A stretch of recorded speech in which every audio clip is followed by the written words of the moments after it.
శుక్లాంబరధరం విష్ణుం శశివర్ణం చతుర్భుజం ప్రసన్నవదనం ధ్యాయేత్ సర్వవిఘ్నోపశాంతయేత్. గురుర్బ్రహ్మా గురుర్విష్ణుః గురుర్దేవో మహేశ్వరః గురుః సాక్షాత్ పరబ్రహ్మ తస్మై శ్రీగురవే నమః.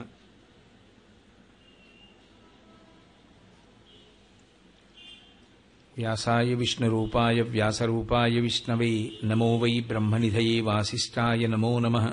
కూజంతం రామ రామీతి మధురం మధురాక్షరం ఆరుహ్య కవితాశాఖాం వందే వాల్మీకికోకిలం.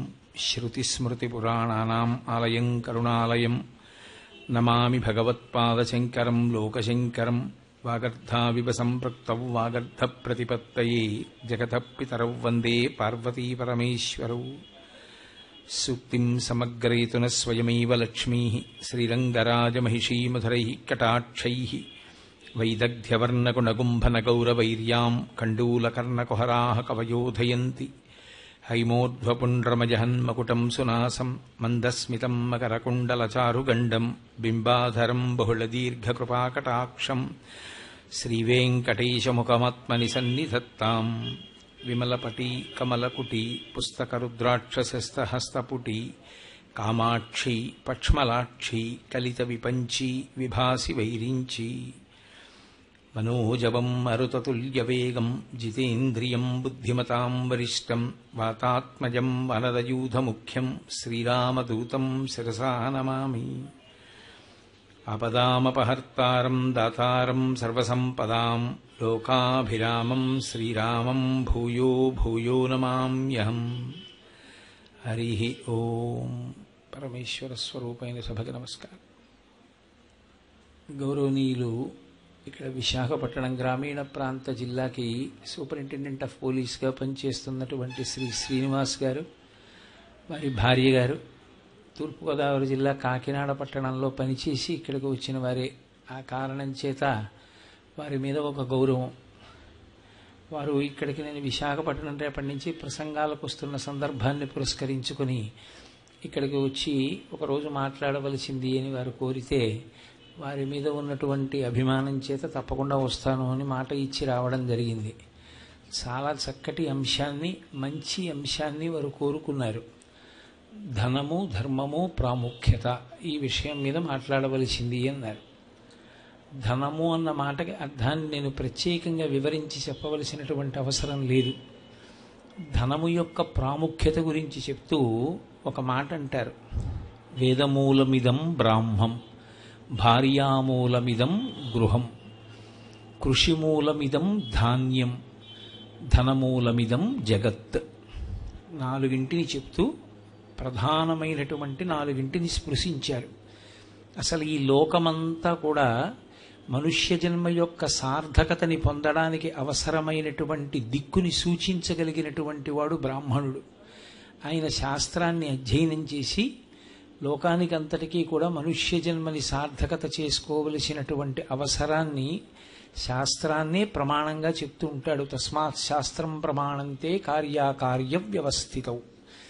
కాబట్టి ఆ బ్రాహ్మణుని యొక్క జన్మ సార్థక్యము దీని మీద ఆధారపడుతుంది.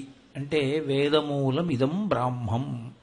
వేదమును సమగ్రముగా తెలుసుకుని వేదము యొక్క ప్రమాణమును ప్రధానముగా స్వీకరించి మాట్లాడగలిగినటువంటి స్థితప్రజ్ఞుడైన వాడెవరున్నాడో ఆయన. కాబట్టి బ్రాహ్మణుని యొక్క జీవితానికి వేదము ఆధారము. అలాగే భార్యామూలమిదం గృహం. అసలు మనం ఆశ్రమం మారుతాం, బ్రహ్మచర్యంలోంచి గృహస్థాశ్రమంలోకి వెళ్ళాడు అంటారు. గృహస్థాశ్రమంలోకి వెళ్ళాడు అంటే ఒక ఇల్లు మారడం కాదు, భార్యని స్వీకరించడం. భార్య అంటే పత్ని, యజ్ఞం చెయ్యడానికి అధికారము కలిగినటువంటి స్త్రీ, పక్కన కూర్చోడానికి అధికారములు పొంది ఉంటుంది. అటువంటి పత్ని ధర్మపత్ని. ధర్మపత్నిని స్వీకరించిన ఆశ్రమం కాబట్టి ఆ ఆశ్రమంలో ఎవరు ప్రధానము అంటే భార్యయే. భార్య లేనినాడు దానికి ఇల్లన్న పేరే లేదు. అసలు యథార్థమునకు పురుషుని యొక్క సమస్త ఐశ్వర్యం ఎవరిది అంటే భార్యదే. భార్యది ఆయన దానం చేస్తున్నాడు తప్ప ఆయనది అని వేరుగా ఉండదు. 3 ముళ్ళు వెయ్యగానే ఐశ్వర్యం అంతా ఆవిడికే చెందుతుంది శాస్త్రంలో. అందుకే పురుషుడు పెళ్లిపీటల మీదకి నడిచొస్తాడు. కానీ ఆడపిల్లను అలా తీసుకురారు. పద్మం ఒక లక్ష్మీదేవిని తీసుకొచ్చినట్టే పద్మంలో కూర్చోబెట్టి మేనమామలు తీసుకొస్తారు పెళ్లిపీటల మీదకి. కాబట్టి ఆశ్రమం మారినప్పుడు వేదాన్ని ప్రమాణంగా మనం మాట్లాడవలసి వస్తే ఐశ్వర్యమంతా ఆమెకే చెందుతుంది. కాబట్టి భార్యామూలమిదం గృహం. ఆ భార్య లేనినాడు ఆ ఇంట్లో ఉన్న ఇంటికి అందము లేదు, అసలు ఆ ఇంటిని ఇల్లని పిలవరు. పురుషుని యొక్క శాంతి స్థానము భార్యయే. పురుషుని యొక్క పితృరుణం తీరడానికి, సంతానములు కలడానికి కారణమైనటువంటి ధర్మక్షేత్రము భార్యయే. దేవతారుణం తీరడానికి ఒక యజ్ఞం చెయ్యాలి అంటే ఆమె పక్కన ఉండాలి పత్ని. కడుపున పుట్టిన ఆడపిల్లని కన్యాదానం చెయ్యాలన్నా పక్కన భార్య ఉండాలి. ఆమె లేనినాడు పురుషునికి అసలు అధికారము లేదు, ఏ పుణ్యకార్యమును చెయ్యకూడదు. కాబట్టి భార్యామూలమిదం గృహం, కృషిమూలమిదం ధాన్యం. ఎక్కడైనా 4 తిండి గింజలు దొరకాలి అంటే కృషిమూలమిదం ధాన్యం, వ్యవసాయము ప్రధానమై ఉంటుంది. భూమిని దున్ని విత్తులు వేసి ఆ పెరిగినటువంటి సస్యములను రక్షించి చీడాపీడా పట్టకుండా చూసి సరి అయిన కాలమునందు కోత కోసి గింజ దులిపి బస్తాకెత్తి నిల్వ చేసి 10 మందికి సమాజంలో అందించడానికి సిద్ధపడినటువంటి ఆరుగాలం కష్టపడేటటువంటి వ్యవసాయదారుడు ఉంటే తప్ప అసలు సాధ్యమే కాదు ఆ అన్నం దొరకడం అన్నది. కాబట్టి కృషిమూలమిదం ధాన్యం. ఇక ధనమూలమిదం జగత్. జగత్ అంటే జాయతే గచ్చతే ఇది జగత్. వచ్చిపోయేదంతా జగత్తే ప్రపంచంలో. వచ్చిపోయేది అంటే ఈ మాంసనేత్రమునకు కనపడేవి ఏ ఉన్నాయో వాటన్నిటినీ జగత్ అంటారు. మాంసనేత్రము చేత మీకు ఏదైనా కనపడింది అంటే అది వచ్చి వెళ్ళిపోయేది అని గుర్తు. దానికి ఒక పుట్టిన తేదీ ఉంటుంది, కాబట్టి అది వెళ్ళిపోయే తేదీ కూడా ఉంటుంది.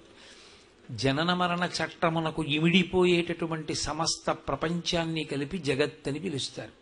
కాబట్టి ధనమూలమిదం జగత్. ఆ జగత్తంతా దీని మీద ఆధారపడి ఉన్నది, ధనముపై ఆధారపడి ఉన్నది. అయితే ఇక్కడ మీరు ఒక్క విషయాన్ని కొంచెం జాగ్రత్తగా గమనించాలి. ధనమనేటటువంటి దాన్ని సంపాదించకూడదని కానీ, ధనాన్ని ద్వేషించండి కానీ, అసలు ధనం జోలికి వెళ్ళకూడదని కానీ, ధనాన్ని కూడపెట్టవద్దని కానీ ఏ శాస్త్రము చెప్పలేదు, వేదం కూడా చెప్పలేదు. ధనమును ఆర్జించవలసిందే అని శాస్త్రాలు నొక్కి మాట్లాడాయి. ధనాన్ని సంపాదించకపోతే ఎంత ప్రమాదకరమైనటువంటి స్థితి ఏర్పడుతుందో కూడా చెప్తూ మాతా నిందతి నాభినందతి పితా భ్రాతా న సంభాషతే భృత్య కుప్యతి నానుగచ్చతి సుతా భార్యాపి నాలింగతే అర్ధప్రార్థన శంకయాన కురుతే సల్లాపమాత్రం సుహృత్ తస్మాత్ నైతికమర్ధమార్జన శృణు సఖే విత్తేన సర్వే వశాహ అన్నారు.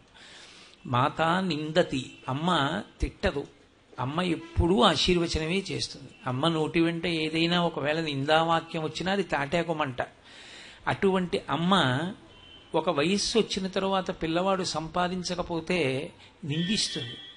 మాతా నిందతి నాభినందతి పిత. తండ్రి సంతోషంగా భుజం మీద చెయ్యేసి ఒరేయ్ నాయన అక్కరకొచ్చావురా అనడు. నాభినందతి పిత భ్రాతాన సంభాషతే. తోడ పుట్టినటువంటి వాళ్ళు మాట్లాడరు. వీడికి ఒక్క పైసా ఆర్జన లేదు, ఎప్పుడు ఇలా మా మీద ఆధారపడి ఉంటాడంటారు. భ్రాతాన సంభాషతే భృత్య కుప్యతి. సేవకుడు పిలిస్తే పలకడు. ఊరుకోవయో రూపాయి ఇవ్వలేవు కానీ అన్నిటికీ పనులు మాత్రం చెప్తావు, జీతం ఇచ్చేది మీ అన్నదమ్ములను, నువ్వేమో పనులు చెప్తావు అంటారు. భృత్య కుప్యతి నానుగచ్చతి సుత. తండ్రి ఇంటికి వచ్చినప్పుడు కొడుకు ఎదురొచ్చి చెంబుతో నీళ్లు తెచ్చి నాన్నగారు కాళ్ళు కడుక్కోండి అనడం. ఏమి నాన్నగారు చదివిస్తాడా ఏమన్నా, నా ఓ పుస్తకాలు కొనుక్కోవడానికి డబ్బు ఇవ్వగలడా, ఆయన దగ్గరే ఏమీ లేదు అని కొడుకు కూడా గౌరవించాడు. కాబట్టి నానుగచ్చతి సుత కాంతాపి నాలింగతే. భార్య కూడా ప్రియమార కోగలించుకోదు. కాంతాపి నాలింగతే అర్ధప్రార్థన శంకయాన కురుతే సల్లాపమాత్రం సుహృత్. ఆయన చాలా మంచి స్నేహితుడు, చాలా ఉదారమైన బుద్ధి ఉన్నవాడు, సంస్కారవంతమైనటువంటి మనసున్నవాడు. కానీ ఈ 5 పైసలు సముపార్జన లేనటువంటి వ్యక్తి కనపడితే ఎక్కడ మనని పలకరిస్తాడో, ఎక్కడ డబ్బు అడుగుతాడోనని చెప్పి నకురుతే సల్లాపం అంటే ఏమై బాగున్నావా అని కూడా అండవు, ఈ పక్క సందులోంచి వెళ్ళిపోతాడు. నకురుతే సల్లాప మాత్రం సుహృత్, అతనేం చెడ్డవాడు కాడు, సుహృత్ మంచివాడు. కానీ ఎన్నాళ్ళు భరిస్తాడు ఈ రూపాయి సంపాదన లేనివాడిని కనపడ్డప్పుడల్లా అడుగుతుంటే. కాబట్టి నకురుతే సల్లాప మాత్రం సుహృత్. తస్మాత్ నైతికమర్ధమార్జన శృణు సఖే, ఓ సఖే స్నేహితుడా ఈ మాట గుర్తుపెట్టుకో. డబ్బు సంపాదించొద్దని చెప్పట్లేదు, కానీ నైతికమర్ధమార్జన శృణు సఖే, నీతి తప్పకుండా సంపాదించడం జీవితంలో అలవాటు చేసుకో. నీతికే ఇంకొక మాట ధర్మము.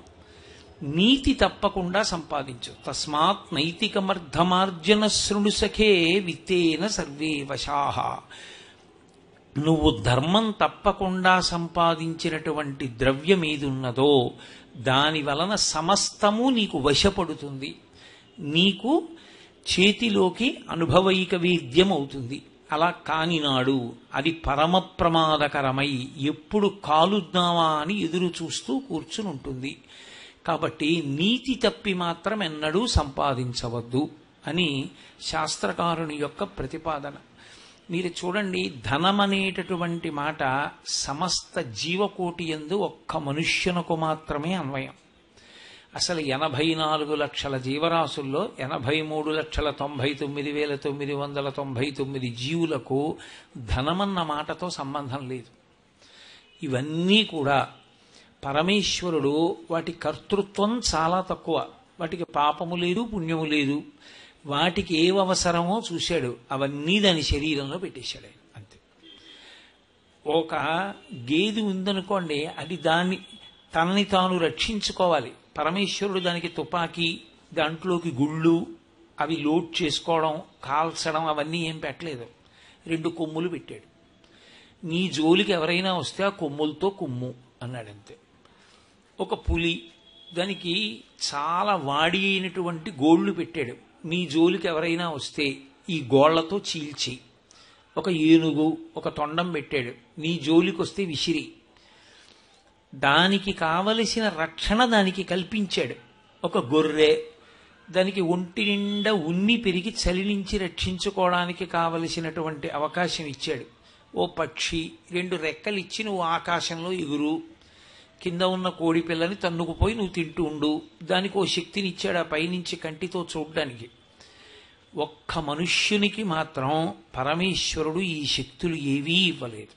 తనని తాను రక్షించుకోవడానికి ప్రత్యేకమైన సాధనాన్ని ఈశ్వరుడు కల్పించలేదు. ఒకే ఒక్కటి కారణం, ఆయన మనుష్యుడన్నవాడికి అన్ని జీవుల కన్నా గొప్పదైన ఒకటి ఇచ్చాడు. అందుకని నీకు ఇవేవి ఇవ్వను అన్నాడు. ఆయన ఇచ్చింది ఏది అంటే బుద్ధి అన్నదాన్ని ఇచ్చాడు. బుద్ధి ఇచ్చాను కనుక దీనిని ఆధారం చేసుకుని నువ్వు నేను ఏ ఏ జీవులకు ఏవేవి గొప్పవిచ్చానో అవన్నీ నువ్వు అనుభవించేస్తావు. నీకు ఆ శక్తి ఉంది ఇప్పుడు బుద్ధి వలన అన్నాడు. అందుకే నీటిలో ఉండవలసిన చేపలా ఓడలో నీటిలో పెడతాడు, గాలిలో ఉండవలసిన పక్షిలా విమానం ఎక్కి ఆకాశంలో పెడతాడు. భూమి మీద గుర్రం పరిగెత్తడానికి అవకాశం ఇచ్చాడు ఈశ్వరుడు, వీడు వేగంగా కారులో పెడతాడు. దానికి కొమ్ములు ఇస్తే ఈయన తనని తాను రక్షించుకోవడానికి ఓ కత్తినో ఓ త్రిశూలాన్నో పట్టుకునేటటువంటి శక్తిని పొందుతాడు. మల్ల యుద్ధం నేర్చుకుంటాడు. గొర్రె ఉన్నినంతటినీ తీసుకొచ్చి తను మంచి చలి నుంచి రక్షించుకోవడానికి యోగ్యమైన ఉన్ని దుస్తులు కుట్టుకుని వేసుకు తిరుగుతాడు. ఎక్కడెక్కడ ప్రపంచంలో పరమేశ్వరుడు ఏ ప్రాణికి ఒక ప్రత్యేక విభూతిని కల్పించాడో ఆ విభూతులనన్నిటినీ కూడా తనవిగా వాడుకునేటటువంటి సమర్థత బుద్ధి వలన మనుష్య ప్రాణికి కలిగింది. మనుష్య ప్రాణి మాత్రమే ధనమన్నదాన్ని కూడా సృష్టించాడు. మీరు బాగా గమనించండి, ధనము ఈశ్వరుని యొక్క సృష్టిలోని పదార్థము కాదు. ఈశ్వరుడు ధనాన్ని సృష్టించలేదు.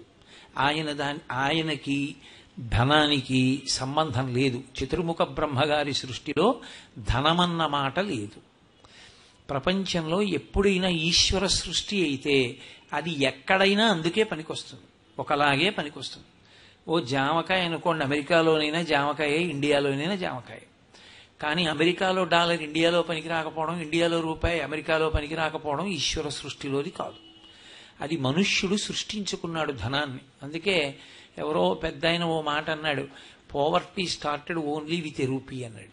అసలు దరిద్రం అన్న మాట ఎప్పుడు ప్రారంభమైందంటే రూపాయితోటే ప్రారంభమైంది. అది ఒకసారి ప్రారంభమైన తర్వాత మనుష్యుని యొక్క తృష్ణ దాని యందు నిలబడిపోయింది. ఆ తృష్ణ అన్న మాట అన్వయం కానంతసేపు ద్రవ్య సముపార్జనమునందు దోషము లేదు. అయితే మరి మనుష్యునకు ధనమన్నది ఈశ్వరుడు సృష్టించకపోతే మరి ఏ మాటగా అది అన్వయం అవుతుంది అంటే శాస్త్రంలో దాన్ని అర్థము అని పిలిచారు. అందుకే ధర్మార్థ కామ మోక్ష చతుర్విధ పురుషార్థ ఫల సిద్ధ్యర్థం అంటారు. అర్థము అన్న మాటకు అర్థం ఏమిటంటే సమస్తమైనటువంటి భోగములను అనుభవించడానికి కావలసినటువంటి వస్తు సామాగ్రిని కలిగి ఉండాలనేటటువంటి పూనిక, దానికి అర్థము అని పేరు. భోగం అనుభవించడానికి ఏవి కావాలో అటువంటివన్నీ చేకూర్చుకోవడాన్ని, ఆ భోగాన్ని అనుభవించడానికి కావలసిన వస్తు సామాగ్రిని అంతటినీ కలిపి ఆ రాశిని అర్థము అని పిలుస్తారు. నేను మీకు ఇంకా బాగా అర్థమయ్యేటట్టు చెప్పాలంటే ఈ భోగము ఎవరి స్థాయిని బట్టి వాళ్ళకు ఉంటుంది. అందరి భోగము ఒక్కలా ఉండదు. మీరు చూడండి, ఒక్కొక్కడు ఉంటాడు ఒక తాటాకు పాక భోగం, ఒకడికి రోడ్డు పక్కన పడుకోవడమే భోగం, ఆయన స్థాయి అంతవరకే ఉంటుంది. వేరొకడికి చాలా బయట ఎండగా ఉంటే లోపల చల్లగా ఉంటుంది, బయట చల్లగా ఉంటే ఆ బయట వేడిగా, బయట చల్లగా ఉంటే ఆయన లోపల వేడిగా ఉండేటట్టు చేసుకోగలడు. ఆయన ఎప్పుడూ కూడా తన మనసు ఏది బాగుంటుందంటుందో అటువంటి దాన్ని ప్రకృతికి విరుద్ధంగా కూడా తయారు చేసుకుని అనుభవించగలిగినటువంటి భోగములను ఏర్పాటు చేసుకునేటటువంటి ప్రయత్నాన్ని మనుష్య ప్రాణి ఒక్కడే చేస్తాడు. ఇది ఏర్పాటులో వచ్చినటువంటి క్రమమే ధనము. ఈ ధనము వలన ఏమవుతుంది అంటే దాని మీద సరి అయినటువంటి స్పష్టత, దాని గురించి ఒక అవగాహన లేనినాడు మనుష్య ప్రాణి దేనికి లొంగిపోతాడు అంటే తృష్ణకి లొంగిపోతాడు. తృష్ణ అన్న మాటకు అర్థం ఏంటంటే దానికి అంతేం ఉండదు. ఇంకా తృష్ణ అంటే కోరిక. మామూలు కోరికని తృష్ణ అనరు. తృష్ణ అని ఎప్పుడు పిలుస్తారంటే దాని వెంట పరిగెత్తడం ప్రారంభం అవుతుంది. ఇంకా మృగతృష్ణ అంటుంటారు. మృగతృష్ణ అంటే ఎక్కడో నీళ్లున్నట్లు కనపడుతుంది, పరిగెడుతూ ఉంటుంది ఆ జంతువు. మళ్ళీ అక్కడెక్కడో దూరంగా నీడ కనపడుతుంది, ఆ నీడ చూసి మళ్ళీ అది చెరువు అనుకుంటుంది, మళ్ళీ పరిగెడుతుంది. పరిగెత్తి పరిగెత్తి పరిగెత్తి నీళ్లు దొరక్క ఆఖరికి ఆ ప్రాణి దాహంతో శరీరాన్ని విడిచిపెట్టేస్తుంది. మృగతృష్ణ, మృగమును దాహమును పొంది ఉన్నటువంటి మృగానికి నీటికయ్యలా కనపడి పరిగెత్తించి పరిగెత్తించి పరిగెత్తించి చంపేదేదో దానికి మృగతృష్ణ అని పేరు. తృష్ణ అంటే చులకన చేసి పరిగెత్తిస్తుంది. ఇంకా తన మీద తనకి నియంత్రణ ఉండదు, నియంత్రణ కోల్పోతాడు. కోల్పోయి జీవితంలో అత్యంత ప్రధానమైనది ఏది? డబ్బు సంపాదించడమే. ఇక ఆ డబ్బు సంపాదించడము అన్న మాట వచ్చేటప్పటికి దాని పక్కనే నీడ ఒకటి ఏర్పడుతుంది, కామము. కామమే భోగమునకు కారణము. కామము అంటే అన్ని వేళలా స్త్రీ పురుష సంబంధమైన హేయమైన కామంగా స్వీకరించకూడదు. కామము అంటే కోరిక. తృష్ణ పొంది ద్రవ్యార్జనము వైపుకి ఎవడు పరిగెత్తాడో వాడు గడ్డి పరక కన్నా చులకన అయిపోతాడు. ఎవరికి? తృష్ణకి. అది అలా వశం చేసుకుంటుంది మనిషిని. ఆ తృష్ణకి ఈ వ్యక్తి ఒక గడ్డి పరక లాంటి వాడది, తిప్పుతుంది. ఇంకా ఆయనకి ఆలోచించుకునే అవకాశం ఏమి ఉండదు. ఆయనకి ఇంకా తన బుద్ధిని ప్రయోగించుకునేటటువంటి లక్షణం ఉండదు, యుక్తాయుక్త విచక్షణ ఉండదు. పరిగెడుతూ ఉంటాడు, తీసుకొస్తూ ఉంటాడు, పరిగెడుతూ ఉంటాడు, తీసుకొస్తూ ఉంటాడు. ఎలా తీసుకొస్తున్నానన్న దాంతో ఏమి సంబంధం ఉండదు, ఎంత తీసుకొస్తున్నానన్న దాంతోటే సంబంధం. ఎలా తీసుకొస్తున్నాను అన్నది ఆలోచించాడనుకోండి ధర్మం వైపు గొరిగిపోయాడని గుర్తు. ఎంత తీసుకొస్తున్నానని ఆలోచించాడనుకోండి ధర్మంతో తెగిపోయాడని గుర్తు. ధర్మంతో ఒకసారి తెగిపోయి తృష్ణకి కాని వశుడైపోయాడా ఉత్తర క్షణంలో పక్కన పెరిగేది ఏది అంటే కామము. డబ్బనేటటువంటిది ఉత్తినే కూర్చోదు, వెళ్ళి తీసుకొచ్చేసి కుప్పల కుప్పల కింద పెట్టడం అలవాటైందనుకోండి, అది ఎంత దూరం పోతుందంటే చలువరాతి మేడల దగ్గర నుంచి నేను ఎందుకనాలి, మీరు తెల్లవారులేస్తే పేపర్లలో చూసేవన్నీ అవే, టీవీల్లో వినేవన్నీ అవే. ఎంత దూరం పోతుందంటే ఎంతంత గొప్ప గొప్పవైనా సరే తనవిగా కలిగి ఉండాలనేటటువంటి కోరికకి వెళ్ళిపోతుంది. ఆఖరికి ఓ టిక్కెట్టు కొనుక్కుని విమానం ఎక్కడం కాదు, తన సొంత హెలికాప్టర్లు, తన సొంత విమానాలు, తన సొంత ఎయిర్పోర్ట్ దాకా కూడా వెళ్ళిపోతాడు. ఆ తృష్ణకి హద్దేముంది ఇంకా? అది కామము, పక్కన అనుభవించాలనేటటువంటి కోరిక ప్రబలిపోతుంది. ఈ అనుభవం ఎక్కడ వరకు వెడుతుంది అంటే, అనుభవించాలన్న కోరిక తనకి ఏ రంగంలోకి ఏ దేనికి సంబంధించినదైనా దాన్ని అందుకునే ప్రయత్నం చేసి తనదిగా అనుభవిస్తూ ఉంటాడు. ఇది ఎలా ఉంటుంది అంటే, శాస్త్రంలో దాన్ని ఏమన్నారంటే, అగ్నిహోత్రమునందు నేతిని పోసి ఆర్పుటకు ప్రయత్నించుట. ఓ చోట ఓ పెద్ద మంట లేచింది. ఆ మంట ఆర్పడానికి తండ్రి నీటి కోసం పరిగెత్తాడు. అక్కడే యాగం చేద్దామని పెట్టుకున్నటువంటి ఆవు నేతి కుండ ఒకటి ఉంది. ఈ వేడికి ఆ నేతి కుండలో ఉన్న నెయ్యి కరిగిపోయింది. పిల్లవాడు చూసి అనుకున్నాడు, నీళ్లలాగే ఉందిగా, ఇది పోస్తే మాత్రం ఎందుకు ఆరదు అని కుండలో ఉన్న నెయ్యి తీసుకెళ్లి పోశాడు. నెయ్యి పోస్తే అసలు అగ్నిహోత్రం ఆరుతుందా? ఇంకా భగ్గున మండుతుంది. కోరిక తీర్చుకోవడం వల్ల తృప్తి వస్తుందనుకోవడం నేతిని పోసి అగ్నిహోత్రాన్ని ఆర్పాలనేటటువంటి ప్రయత్నం వంటిది. కోరికలు తీర్చుకోవడం వల్ల ఎప్పుడూ ఆరదు. ఎందుకంటే మనసుకి ఒక పెద్ద బలహీనత ఒకటి ఉంటుంది. ఏమిటా బలహీనత అంటే, భోగానుభవమునందు అది యుక్తాయుక్త విచక్షణతో ఉండదు. ధర్మమును తెగిపోతే కదూ నేను తృష్ణకి వశుడవుతాడని చెప్పాను. ఒకసారి తృష్ణకి వశుడైపోయి ధర్మము అధర్మము అన్న మాట వదిలిపెట్టేసినటువంటి వాడికి ఇది పాపము ఇది పుణ్యము అని ఆలోచించేటటువంటి అవకాశం ఉండదు. ఇంకా పాపం అన్న మాటకు అర్థం ఏంటండి? పాపం అంటే అదేదో పెద్ద చాలా గొప్ప విశేషం అని మీరు అనుకోవద్దు. పాపము అన్న మాటకు అర్థం పరమేశ్వరుడు ఇది ఇలా చెయ్యవద్దు అని ఏది చెప్పాడో, నిషిద్ధ కర్మ అని ఆయన ఏం చెప్పాడో అది చేయుట, దానికే పాపము అని పేరు. ఈశ్వరుడు ఎలా బ్రతకమన్నాడో ఆ పనిని విహిత కర్మను విహిత కర్మగా చేయుట పుణ్యము అని పేరు. అంతే, రెండిటికి తేడా. మనం చూడండి, పిల్లవాడిని పాఠశాలకు పంపిస్తూ ఉంటాం. ఒరే, ఎందుకైనా మంచిది జేబులో ఈ 10 రూపాయలు ఉంచుకోరా, ఎప్పుడైనా దాహం వేస్తే సోడా తాగు, ఎప్పుడైనా స్కూల్ రిక్షా రాకపోతే నువ్వు ఇంటికి వచ్చేసేవు, రిక్షా చేయించుకుని 10 రూపాయలు తండ్రి గారి జేబులో పెట్టాడు.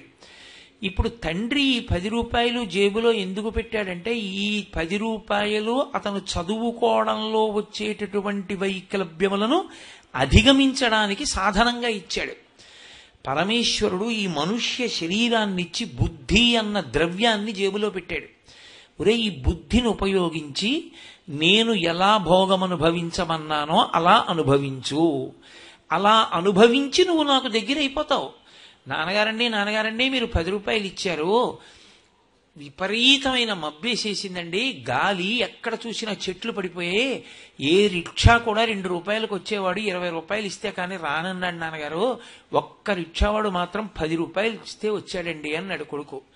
పోన్లేరా నాయన, క్షేమంగా ఇంటికి వచ్చేసావు, పోతే పోయిందిలే 10 రూపాయలు అంటాడు తండ్రి. 10 రూపాయలు ఒకసారే ఖర్చు పెట్టేసినా తండ్రి కాదనలేదు, కానీ ఏ ప్రయోజనానికి ఖర్చు పెట్టారన్నది తండ్రికి కావాలి. ఈ సమస్త ప్రపంచమునందు భోగస్థానములను సృష్టించిన వాడు ఈశ్వరుడు ఒక్కడే. ఏ ఒక్కడికి దాని మీద అధికారం లేదు. జలపాతం పర్వతం మించి పడేటట్టుగా చేసిన వాడెవరు? ఈశ్వరుడే.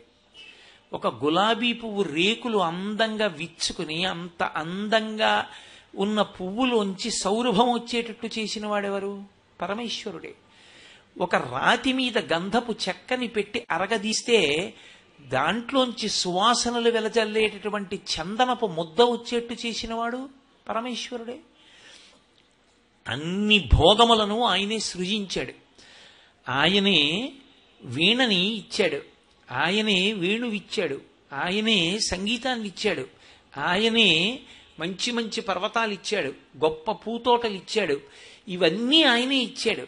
ఇవన్నీ ఆయనే ఇచ్చి, మీరు ఇవి ఏవైనా చూసినా విన్నా మిమ్మల్ని నేను పాతాళ లోకానికి తొక్కేస్తానన్నాడు అనుకోండి. అప్పుడు ఈశ్వరుడు పైశాచికమైన మనస్తత్వం ఉన్నవాడు అనవలసి ఉంటుంది. ఆయన అలా అనలేదు. ఇవన్నీ నీకోసమే సృజించాను, ఇవన్నీ నీ కొరకే, బుద్ధి నీకే ఇచ్చాను, అందుకే నువ్వు అనుభవించు. అనుభవించడానికి కావలసిన ఉపకరణములు కూడా జేబులో పెట్టాడు. కన్నిచ్చాడు, కంటికి చూడగలిగిన శక్తి ఇచ్చాడు.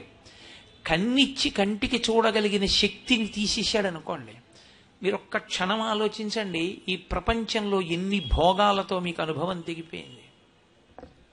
ఓ పర్వతం చూడగలరా, ధ్వజస్తంభం చూడగలరా, దేవాలయం చూడగలరా, కడుపున పుట్టిన కొడుకుని చూస్తారా, లేకపోతే దేవాలయంలో పరమేశ్వర మూర్తిని చూస్తారా, పూతోట చూస్తారా, ఏం చూస్తారా? చూడ్డానికి ఏం లేదు. ఇక్కడ కన్ను పెట్టి కంటికి చూడగలిగిన శక్తి పెట్టినవాడు ఆయనే, చెవిని పెట్టి చెవికి వినగలిగిన శక్తినిచ్చినవాడు ఆయనే.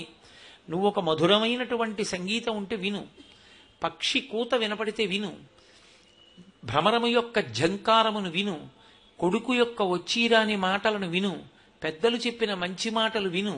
ఇన్నిటికీ కూడా సాధనంగా ఆయనే చెవిని పెట్టాడు. ముట్టుకున్నప్పుడు సంతోషాన్ని పొందడానికి, కొడుకు ముట్టుకున్నప్పుడు పొందే ఆనందాన్ని అనుభవించడానికి చర్మానికి, ఆ స్పర్శేంద్రియానికి ఆ శక్తిని ఇచ్చాడు, స్పర్శ శక్తిని. ముక్కుకి వాసన పసిగట్టగలిగిన శక్తిని ఇచ్చాడు. కంటికి చూడగలిగిన శక్తిని ఇచ్చి చూడడానికో వస్తువు అన్నది లేకుండా చేశాడు అనుకోండి. అసలు ప్రపంచమునందు ఏమీ లేవు, శూన్యం, కనుచూపు మేర ఏమీ ఉండదు అన్నాడు అనుకోండి. అప్పుడు కంటికి అర్థం ఏమిటి? ఇంకా కన్ను ఇచ్చాడు, చూడడానికి ఎన్నో ఇచ్చాడు, కానీ ఒక్క నియమం పెట్టాడు. 10 రూపాయలు ఇచ్చి నేను కోరుకున్నట్టుగా ఖర్చు పెట్టని చెప్పిన తండ్రిలా ఈ భోగములను ఈ కంటితో అనుభవించేటప్పుడు నేను చెప్పినట్టు అనుభవించు అని చెప్పాడు. ఆయన చెప్పినట్టు ఎవడు అనుభవించాడో వాడు పుణ్యాత్ముడు. ఆయనేం కాదనలేదు. నీకు పాయసం తినాలనుందా, వండుకో. ఒకరికి ఒక గరిటెడు పాయసం పెట్టి మిగిలిన ప్రసాదాన్ని నువ్వు తీసుకో, ఈశ్వరుడికి చూపించి. నీకు ఒక మంచి పంచె కట్టుకోవాలనుందా, కట్టుకో. కాస్త పసుపు పెట్టి, ఇది ఈశ్వరానుగ్రహం, పత్తి పండితే కదూ పంచె వచ్చింది, భూమికి పత్తి పండేటట్టుగా చేసిన అనుగ్రహం పరమేశ్వరుడిది శర్వుడిగా. కాబట్టి ఓ పసుపు పెట్టి ఈశ్వర ప్రసాదంగా ఓ పంచె కట్టుకో. నువ్వు 4 మాటలు చెప్పగలవా? చెప్పగలిగిన శక్తి ఆ ఈశ్వరుడే అని ఆయనకి నీ ప్రార్థన చేసి చిట్ట చివర ఆయనకి మంగళంతో పూర్తి చెయ్యి. అనుభవించు. ఏది అనుభవించినా ఈశ్వర ప్రసాదంగా అనుభవించు అన్నాడు. ఇప్పుడు ఈశ్వర ప్రసాదంగా అనుభవించు అన్నప్పుడు ఆయన ఇది ఇలా అనుభవించవద్దు అని కూడా చెప్పాడు. నువ్వు దీని జోలికి వెళ్ళడానికి వీల్లేదు, దీన్ని నువ్వు అనుభవించకూడదన్నాడు. మరి అటువంటప్పుడు ఆ వస్తువు ఎందుకు ప్రపంచంలో? అంటే ఆ వస్తువు తిన్నగా నీకు పనికి రాకపోవచ్చు, సంస్కరింపబడి పనికి రావచ్చు, వేరొకరికి పనికి రావచ్చు. ఓ పాము ఉంది, పాములో విషం ఉంది. పాములో విషం మనకి పనికి రాకపోవచ్చు, కానీ సంస్కరించి దాన్ని ఔషధిగా ఇచ్చే వైద్యుడికి పనికొస్తుంది. వైద్యుడు దాన్ని ఔషధం చేసి ఇస్తాడు, అప్పుడు అది వ్యాధి తగ్గిస్తుంది. పావుగా పొలంలో ఎలకల్ని పట్టి వ్యవసాయదారుణ్ణి కాపాడుతుంది. ఎవరికి పనికి రావాలో వాళ్ళకి పనికొస్తుంది. నీకెందుకు పావుతో ఆడుకోవడం? నువ్వు పావు జోలికి వెళ్ళకూడదు. పరమేశ్వరుడు ఈ సమస్త సృష్టి ఆయన చేతనే చెయ్యబడింది. జ్ఞానేంద్రియములు కర్మేంద్రియములు ఆయన వలనే ఇవ్వబడ్డాయి. పాపపుణ్య వివక్ష ఏ ప్రాణికి లేదు. ఆయన పెట్టిన వివక్ష అల్లా ఒక్క మనుష్య ప్రాణికి మాత్రమే. మనుష్యుడొక్కడే ఏది ఈశ్వరుడు చెప్పాడో అది చెయ్యాలి, ఏది ఈశ్వరుడు చెయ్యవద్దన్నాడో అది చేయకుండా ఉండాలి. మీరు ఈ విషయాన్ని కొంచెం జాగ్రత్తగా గమనించవలసి ఉంటుంది. మిగిలిన అన్ని ప్రాణులకి కలిపి ఒక్కటే ధర్మం, పశుధర్మం. దానికి ఇంకేం లేదు ధర్మం. అది దాని బుద్ధికి ఏం తోస్తే చేసేస్తుంది, అదే ధర్మం. కానీ మనుష్యుడు అలా చేయకూడదు. పరమేశ్వరుడు శాస్త్రంగా వేదంగా ఏం చెప్పాడో అలాగే బ్రతకాలి, అలాగే అనుభవించాలి.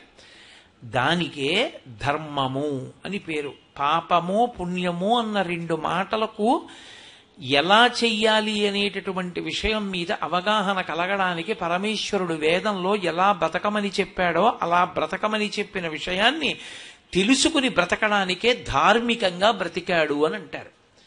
ఇప్పుడు ఈ ధర్మం అన్న మాటని పక్కన పెట్టేశాడు అనుకోండి, భోగం అన్న మాట ఒక్కటే తీసుకున్నాడు అనుకోండి, మనుష్య ప్రాణి అనుభవించేటటువంటి భోగమునకు అంతు ఉండదు. ఎందుకో తెలుసా? వాడి బుద్ధిలో ఉన్నటువంటి ఒక పెద్ద విచిత్రం ఒకటి ఉంది. మిగిలిన అన్ని ప్రాణులకు ఇవ్వబడినటువంటి గొప్ప గొప్ప విభూతులన్నీ తీసుకొచ్చి తనవిగా వాడుకొనగలడు. ఆ ఒక్క బుద్ధి ఉండడమే ప్రమాదం. అందుకే చూడండి, గుర్రం చాలా వేగంగా పరిగెడుతుంది. ఓ 10 గుర్రాలతో ఒక అందమైన రథం చేయించుకుని ఆ రథంలో వెళ్ళాలి. ఏ మార్గంలో తీసుకొస్తున్నాడు సంబంధం లేదు, డబ్బు తీసుకొస్తున్నాడు. ఇప్పుడు దానివల్ల భోగకారకం. ఒక గుర్రానికి పరిగెత్తే శక్తి ఉంది, 10 గుర్రాలతో బండి కట్టుకు వెడతాడు. అలాగే ఓ ఏనుగుకి దంతం ఉంది. ఎక్కడో అరణ్యంలో ఉన్నటువంటి ఏనుగు యొక్క దంతాల్ని కోసి తీసుకొచ్చి ఇంట్లో బొమ్మలు చేసి పెట్టుకుంటాడు. తృష్ణ అన్న మాటకు అర్థం ఏమిటో తెలుసా? అన్నం తినడం, మంచినీళ్లు తాగడం కాదు. తృష్ణ అన్న మాటకు అర్థం ఈ సమస్త ప్రపంచమునందు ఉన్నటువంటి వాటిని తన భోగము కొరకు, తన సంతోషము కొరకు తెచ్చి వాడుకునేటటువంటి ప్రయత్నం చేయడం.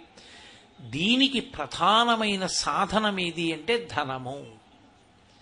ఆ డబ్బు కాని చేతిలో ఉన్నదా, మీరు ఏది కోరుకుంటే దాన్ని అనుభవించగలిగినటువంటి శక్తి నిక్షేపింపబడి ఉంది మనం పెట్టుకున్న కారణం చేతనే.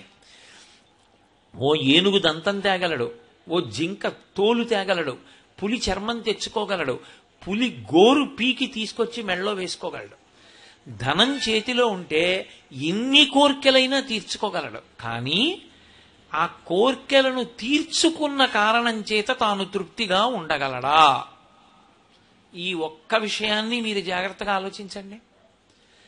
కోర్కెని తీర్చేసుకుని, ఈ కోరిక తీర్చేశాను కాబట్టి ఇంకా గొడవ వదిలిపోయింది, ఇక నన్ను మళ్ళీ రాదా కోరిక అని అనడానికి మనసులో ఒక పెద్ద వ్యూహం ఉంటుంది. రుచి వాసన అంటారు.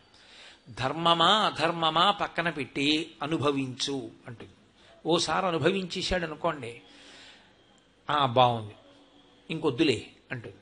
10 రోజులు పోయాక మళ్ళీ అది పట్టుకురా అంటుంది. ఇప్పుడు ఒక కోరికే అన్ని మాటలు తిరగడం మొదలు పెడితే ఇక తృష్ణ అన్న పేరుతో అనేక కోర్కెలకి లొంగిపోయిన వాడు మళ్ళీ అవే కోర్కెలు మారి మారి మారి మారి పుడుతుంటే వాటినన్నింటినీ కూడా అనుభవించడానికి ఎంత ధనాన్ని తీసుకురావాలి? ఈ ధనం, తృష్ణ ఈ రెండు పక్క పక్కనే పెరిగిపోతున్నంతసేపు మనిషికి శాంతి అన్న మాట ఇంకా ఉండదు. ఇక పరిగెడుతూ ఉండడమే. ఆ తృష్ణ వెంట పరిగెడుతూ ఉంటాడు. గడ్డి పరకని ఎలా తిప్పుతుందో సుడిగాలి, తృష్ణ మనిషిని అలా తిప్పేస్తుంది. అందుకే భాగవతం దశమస్కందంలో పోతన గారు ఒక అద్భుతమైన ఘట్టాన్ని ఇచ్చారు. దానికే తృణావర్తోపాఖ్యానము అని పేరు. యశోదాదేవి చిన్ని కృష్ణుణ్ణి ఒళ్ళో పెట్టు కూర్చుంది. సుడిగాలి రూపంలో వచ్చాడు రాక్షసుడు. ఆయనకి తృణావర్తుడు అని పేరు. తృణము అంటే గడ్డిపరక, ఆవర్తము అంటే తిప్పుట. ఆ సుడిగాలి రూపంలో వచ్చాడు. వచ్చి ఒళ్ళో ఉన్న పిల్లవాడు ఒళ్ళో బరువు అయిపోయాడు. యశోదకి పక్కన పెట్టింది. వచ్చి గిర్ర గిర్ర గిర్ర గిర్ర చుట్టి అది మట్టి విసురుతుంది. ఆ మట్టి విసరడంలో కళ్ళల్లో పడిపోయి అందరికీ కళ్ళు కనపడడం మానేసింది. అందరికీ కళ్ళు కనపడని స్థితిని ఆధారం చేసుకుని గిరగిరా తిప్పి పైకి తీసుకెళ్లిపోయాడు. చులకన అయిపోయాడు, అంతే, పైకెత్తుకుపోయాడు. పోతన గారు అన్నారు, సుడియరుగని హరిసుడివడ సుడిగాలి తెరంగు రక్కసుడు విసిడిడియా సుడిగాలి ధూళి కన్నుల సుడివడ గోపకులు బెగడి సుడివడి రధిపా అన్నారు. సుడి గాలి ఎలా తిరుగుతుందో పద్యంలో సుడి ఎలా తిరిగింది పోతన గారికి. ఆ గాలికి ధూళి వచ్చి చిన్ని కృష్ణుని యొక్క కన్నుల్లో కూడా పడిపోతే అసలు సుడంటే ఏమిటో తెలియనటువంటి కృష్ణ పరమాత్మ కూడా సుడిగాలి యొక్క అలజడికి లొంగిపోయాడా అన్నట్టుగా నటించాడు. ఇప్పుడు అది గిరగిర గిరగిర తిప్పి పైకి తీసుకుపోయింది. సుడిగాలి వెళ్ళిపోయింది. యశోద వెతుక్కుంది, ఏడి కొడుకు కనపడలేదు. ఆ సుడిగాలి ఎటు వెళ్ళిందో అటు పరిగెత్తింది పాపం. ఇక్కడ పెట్టి తింతనయుడిక్కడ నాడుచునుండె తానెక్కడ నుండి వచ్చి శిశువెక్కడి మార్గము పట్టిపోయనేడెక్కడ జొత్తునంచు వసితీక్షణ గ్రేపు తెరంగు కిన్నయ్యై ప్రొక్కుచుమాలు గోవు క్రియ భూస్థలివాలె దురంత చింతయ్యై అంటారు పోతన గారు. దూడ కనపడనటువంటి ఆవు ఎలా అరుస్తూ పరిగెడుతుందో అలా పరిగెత్తింది కృష్ణుడి కోసం. ఎంత పరిగెడితే కనపడతాడు, ఆ పైకి పట్టుకెళ్ళిపోయాడు తృణావర్తుడు. ఆ కృష్ణుణ్ణి చంపేద్దామని ప్రయత్నిస్తున్నాడు. ఆ పైనుంచి కింద పడేద్దాం, రాళ్ల మీద పడి కృష్ణుడు చనిపోతాడనుకున్నాడు. ఈ పైకి ఎత్తుకుపోబడినటువంటి కృష్ణుడు ఆ తృణావర్తుని యొక్క కంఠాన్ని 2 చేతులతో గట్టిగా పట్టుకున్నాడు. ఇప్పుడు ఈ పిల్లాన్ని వదిలేద్దాం అనుకున్నాడు రాక్షసుడు. మెడని పట్టుకున్న చిన్ని కృష్ణుడు బరువైపోయాడు. బరువైపోయి వదిలేద్దాం అనుకున్నవాడు ఈ పిల్లాడి కంఠం వదిలితే చాలు, లేకపోతే నీ కింద పడిపోయేటట్టున్నాను రాళ్ల మీద అని వదలరా వదలరా అని చేతులు పట్టుకు లాగుతున్నాడు. ఒకసారి పట్టుకున్న తర్వాత వదులుతాడు ఆ పరమేశ్వరుడు. గట్టిగా పట్టుకున్నాడు కంఠాన్ని. ఆ పైనుంచి ఒక్కసారి కృష్ణుడి యొక్క బరువు తట్టుకోలేక ఆ సుడిగాలి రూపంలో ఉన్నటువంటి తృణావర్తుడనబడేటటువంటి రాక్షసుడు భూమి మీద పడిపోయాడు. పురభంజను గోలకూలు పురముంబోలెన్ అంటారు పోతన గారు. హరికరతల పీడనమున పరవశుడై రాల మీద భగ్నంగకుడై సురవైరి భటుడు కూలెను పురభంజను గోలకూలు పురముంబోలెన్. ఆ చిన్ని కృష్ణుని యొక్క చేతుల బరువుకి తట్టుకోలేక ఆయన మెడలో వేలాడుతుంటే ఆ తృణావర్తుడన్న రాక్షసుడు కిందకొచ్చి రాళ్ల మీద పడి శరీరం అంతా ముక్క ముక్కలైపోయి చచ్చిపోయాడు. సరే యశోద పరిగెత్తుకొచ్చింది, చూసింది, ఎంత గండం తప్పిందంది, పొంగిపోయింది. గత జన్మంబులనేమి చేసితిమో, యాగశ్రేణులేమేమి చేసితిమో, ఎవ్వరికేమి పెట్టితిమో, ఏ సిద్ధాశ్రమమునం త్రొక్కితిమో, ఇప్పుడు చూడగంటిమి చటన్ కృష్ణార్భకున్ నిర్భయున్నది. ఇందులో పోతన గారు ఒక రహస్యాన్ని దాచారు. తృణము అంటే గడ్డి పరక, ఆవర్తము తిప్పునది. తృష్ణకి వశుడైపోయినటువంటి వాణ్ణి అలా తిప్పేస్తుంది కోరిక. ఆ కళ్ళల్లో ధూళి పడిపోతుంది. కళ్ళల్లో ధూళి పడిపోయింది అన్న మాటకు అర్థం ఏంటంటే ఏది ఎదురుగుండా వచ్చేస్తోందో దాన్ని చూడలేడు. ప్రతి క్షణం ప్రతి నిమిషం వెళ్ళిపోతోంది అంటే మృత్యువు దగ్గరికి వచ్చేస్తోంది అని గుర్తు. ఎవడి ఊపిరి ఎప్పుడు ఆగిపోతుందో ఎవడికి తెలుసు? ఈశ్వరుడికి తప్ప తెలుసున్నవాడెవరూ లేడు. ఒక పక్కన తనక కాలం అయిపోతోంది, శరీరమా డస్సిపోతోంది, వృద్ధాప్యంలోక వెళ్ళిపోతున్నాడు, అయినా తృష్ణ విడిచిపెట్టదు. కాబట్టి ఇప్పుడు ఆ తృష్ణకి వశుడైపోయాడు. కళ్ళు కనపట్టలేదు, ఏమొచ్చేస్తోందో ఏం పోగొట్టుకుంటున్నాడో తెలియట్లేదు. వెడుతున్నాడు, డబ్బు తీసుకొస్తున్నాడు, అక్కడ పెడుతున్నాడు, కామ్యం అనుభవిస్తున్నాడు, మళ్ళీ పరిగెడుతున్నాడు, మళ్ళీ డబ్బు తెస్తున్నాడు, మళ్ళీ అనుభవిస్తున్నాడు. ఈ పరుగే తప్ప అసలు ఏది పోగొట్టుకుంటున్నానన్న దాన్ని జీవితంలో పూర్తిగా మరిచిపోయాడు. ఇలా మరిచిపోయినటువంటి కారణం చేత, ఈ తృష్ణకి వశుడైపోయిన కారణం చేత మనుష్య జన్మ యొక్క సార్థక్యాన్ని పోగొట్టుకున్నాడు అన్నారు. మనుష్య జన్మ ఉన్నది ఎందుకు? ధర్మాన్ని పట్టుకోవడానికి. ఆ ధర్మాన్ని పట్టుకోలేకపోయినప్పుడు ధనం ధనం ధనం ధనం తీసుకొచ్చాడు, బానే ఉంది. తను పాపం చేశాడు. పరమేశ్వరుడు ఎలా సంపాదించమని చెప్పాడో ఆ మార్గాన్ని విడిచిపెట్టాడు. ఏ మార్గం అయితేనే తెస్తున్నానా లేదా, మార్గంతో సంబంధం లేదు, తీసుకొచ్చేశాడు. కోట్లకి కోట్లు తీసుకొచ్చాడు, అక్కడ పెట్టాడు. డబ్బు అక్కడ ఉంది, పాపం ఎవరి ఖాతాలో ఉంది? పాపం తీసుకొచ్చిన జీవుడి ఖాతాలోకి పడింది. ఉండిపోతాడా శరీరంతో? ఎప్పుడో అప్పుడు శరీరం పడిపోవాలి. పడిపోయింది శరీరం. ఈ ద్రవ్యం ఏమైపోయింది? తెచ్చిన ధనం. కడుపున పుట్టినటువంటి పిల్లలు వాటాలు వేసుకుని పనిచేసుకుంటారు. జీవుడు చేసిన పాపాన్ని ఎవరు పుచ్చుకుంటారు? పుచ్చుకునేవాడు ఉండడు. ఎంతకాలం ఉంటావు ఈ భూప్రపంచం మీద? మహా ఉంటే 70 ఏళ్ళు ఉంటావు, అంతా కాకపోతే 80 ఏళ్ళు ఉంటావు. అసలు ఇంకా గట్టిగా చెప్పాలంటే ఓ ఇంట్లో ఉండేటటువంటి పంచపాత్రకున్నంత ఆయుర్దాయం కూడా మనిషికి ఉండదు. ఒక గట్టి రాగి పంచపాత్ర మా తాతగారు వాడారు, మా నాన్నగారు వాడారు, నేను వాడుతున్నాను. పంచపాత్రకున్నంత ఆయుర్దాయం కూడా మనుష్యుడికి ఉండదు.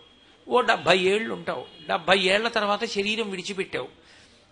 కొన్ని కోట్లకి కోట్లు నువ్వు అక్రమ మార్గంలో ఆర్జించి తీసుకొచ్చిన పాపాన్ని ఎవరు పుచ్చుకుంటారు? ఎవ్వరూ పుచ్చుకోడు. జీవుడు ఏం చేయాలి? ఈ 70 ఏళ్లలో నువ్వు అనుభవించినటువంటి ఐశ్వర్యం అన్నది కూడా భయం భయంగా అనుభవించింది ఓ 30 ఏళ్ళు. కొన్ని భోగాలు అనుభవించడానికి శరీరం ఒకటి అనుమతించాలిగా. శరీరం అనుమతించకపోతే భోగం ఏమనుభవిస్తాడు? అనుభవించలేడు. చాలా ఇష్టం చింతకాయ పచ్చడి, 3 పూట్ల వేసుకు తినేవాడు. బీపీ వచ్చింది, పులుపు ముట్టుకుంటే చచ్చిపోతా ఉన్నాడు డాక్టర్ గారు. ఏం తింటాడు? ఇంకా తినలేడు. మధుర పదార్థం అంటే చాలా ఇష్టం, ఎక్కడెక్కడివి తెచ్చుకు తినేవాడు. నీకు షుగర్ వచ్చింది, చచ్చిపోతావు తింటే అన్నాడు డాక్టర్ గారు. ఏం తింటాడు? ఈ శరీరం అనుమతిస్తేనే కొన్ని భోగాలు, శరీరం అనుమతించకపోతే కొన్ని భోగాలు పోయి, మనసు అనుమతించకపోతే కొన్ని భోగాలు పోతాయి. నిన్న ఇష్టమైంది ఇవాళ ఇష్టం లేదనుకోండి, పోయిందంటే ఆ భోగం. బ్లాక్ అండ్ వైట్ టీవీ ఒకప్పుడు భోగం, ఇప్పుడు బ్లాక్ అండ్ వైట్ టీవీ కొనుక్కునేవాడు ఎవడు? ఎక్కడ లేదు, అది భోగం కాదు. కాబట్టి ఒక 70 ఏళ్ళు అనుభవించావు, కానీ పాపాన్ని కోట్ల జన్మలు అనుభవించాలి. ఈ పాపం అనుభవంలోకి వచ్చిన నాడు నువ్వు ఎంతమందిని బాధ పెట్టి ఆ ద్రవ్యాన్ని తీసుకొచ్చావో అంతటి బాధని మళ్ళీ నీ ఖాతాలో నీ చేత అనుభవింపజేస్తారు. ఇన్ని జన్మలు. అప్పుడు తీసుకొచ్చి అక్కడ పెట్టి వెళ్ళిపోయినప్పుడు పుచ్చుకుని పంచుకున్న వాళ్ళు ఉన్నారే, వాళ్ళల్లో ఒక్కడు నీ అభ్యున్నతి కొరకు చేసేవాడు ఏమైనా ఉంటాడా? ద్రవ్యానికి ఓ లక్షణం ఉంటుంది. ఏ కష్టం లేకుండా వచ్చేసింది అనుకోండి, దాని ఎందు 2 లక్షణాలు పొటమరిస్తాయి. ఒకటి, ఇంత తేరగా వచ్చిందని దాచుకోవడం, లేకపోతే ఆ ద్రవ్యాన్ని తృణప్రాయంగా వ్యసనాలకి ఖర్చు పెట్టడం.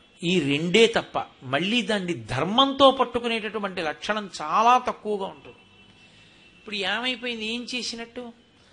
ధనమంత చంచలమైనది లోకంలో ఇంకోటి లేదు. ఆ చంచలమైన ధనం వెళ్ళిపోయింది. తర్వాత 2-3 తరాలు కూడా వెళ్ళకముందే పోయింది ఆ ధనమంతా. ధనానికి అనేక మంది చోరులు ఉంటారు. అగ్నిహోత్రం పట్టుకుపోతుంది, రాజు పట్టుకుపోతాడు, దొంగ పట్టుకుపోతాడు, ఇంతమంది తీసుకెడతారు, దాన్ని దయాదులు తీసుకెడతారు.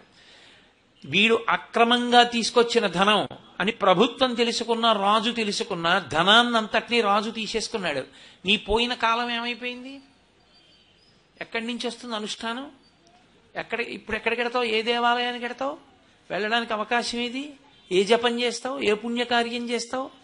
ఎక్కడికి వెళ్ళి తల నిటారుగా నిలబెట్టి మాట్లాడగలవు? కాబట్టి ధర్మాన్ని విడిచిపెట్టిన ద్రవ్యం ఏదున్నదో, ధనం ఏదున్నదో, అది నీ జీవునకు కాని ఇహమునందు భోగమునకు కాని యోగ్యము కాదు. పైగా శాస్త్రమునందున్న లక్షణం ఏమిటో తెలుసా? ధర్మ మార్గంలో తీసుకురాని ద్రవ్యము ఎటువంటిది అంటే పైకి మంచుగడ్డలా కనపడుతున్నటువంటి అగ్నిహోత్రం. అది పాపము కనుక, పాప ఫలితము కనుక అది బాధ పెడుతూ వెళ్ళడాన్ని ఇష్టపడుతుంది.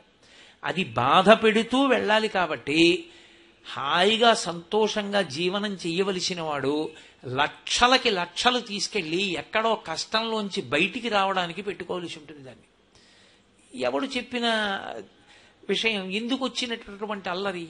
కాబట్టి తృష్ణకి లొంగవద్దు.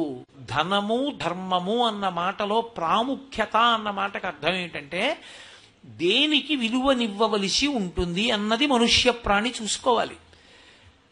ఎప్పుడూ విలువ దేనికి అంటే ధర్మమునకే. ధర్మముతో ధనము ముడిపడకపోతే, ధర్మముతో ధనము ఆర్జనయందు ముడిపడకపోయినా, ధర్మముతో ధనము వ్యయమునందు ముడిపడకపోయినా అది ప్రమాదాన్ని తీసుకొస్తుంది. ఒక్క సంపాదనలో అనుకుంటున్నారేమో, కాదు. అది ఖర్చు పెట్టడంలో కూడా ధార్మికంగానే ఖర్చు పెట్టాలి. నేనేదో 10 లక్షల రూపాయలు ప్రావిడెంట్ ఫండ్లో ఉంటే 10 లక్షల రూపాయలు దానం చేశాననుకోండి, నే పాపం చేశానని వేస్తారు. అలా చేయడానికి వీల్లేదు. నేను కన్న సంతానానికి కొంత ద్రవ్యాన్ని ఇవ్వాలి. నేను ధార్మికమైన ద్రవ్యంలోంచి నేను పుణ్యకర్మ చేసుకోవడానికి కొంత ద్రవ్యాన్ని అట్టపెట్టుకోవాలి. నా శరీర పోషణకి కొంత ఉంచుకోవాలి. దేనికి ఎంతంత దాచుకోవాలో, దేనికి ఎంతంత వినిమయం చెయ్యాలో కూడా శాస్త్రం నిర్ణయం చేసింది.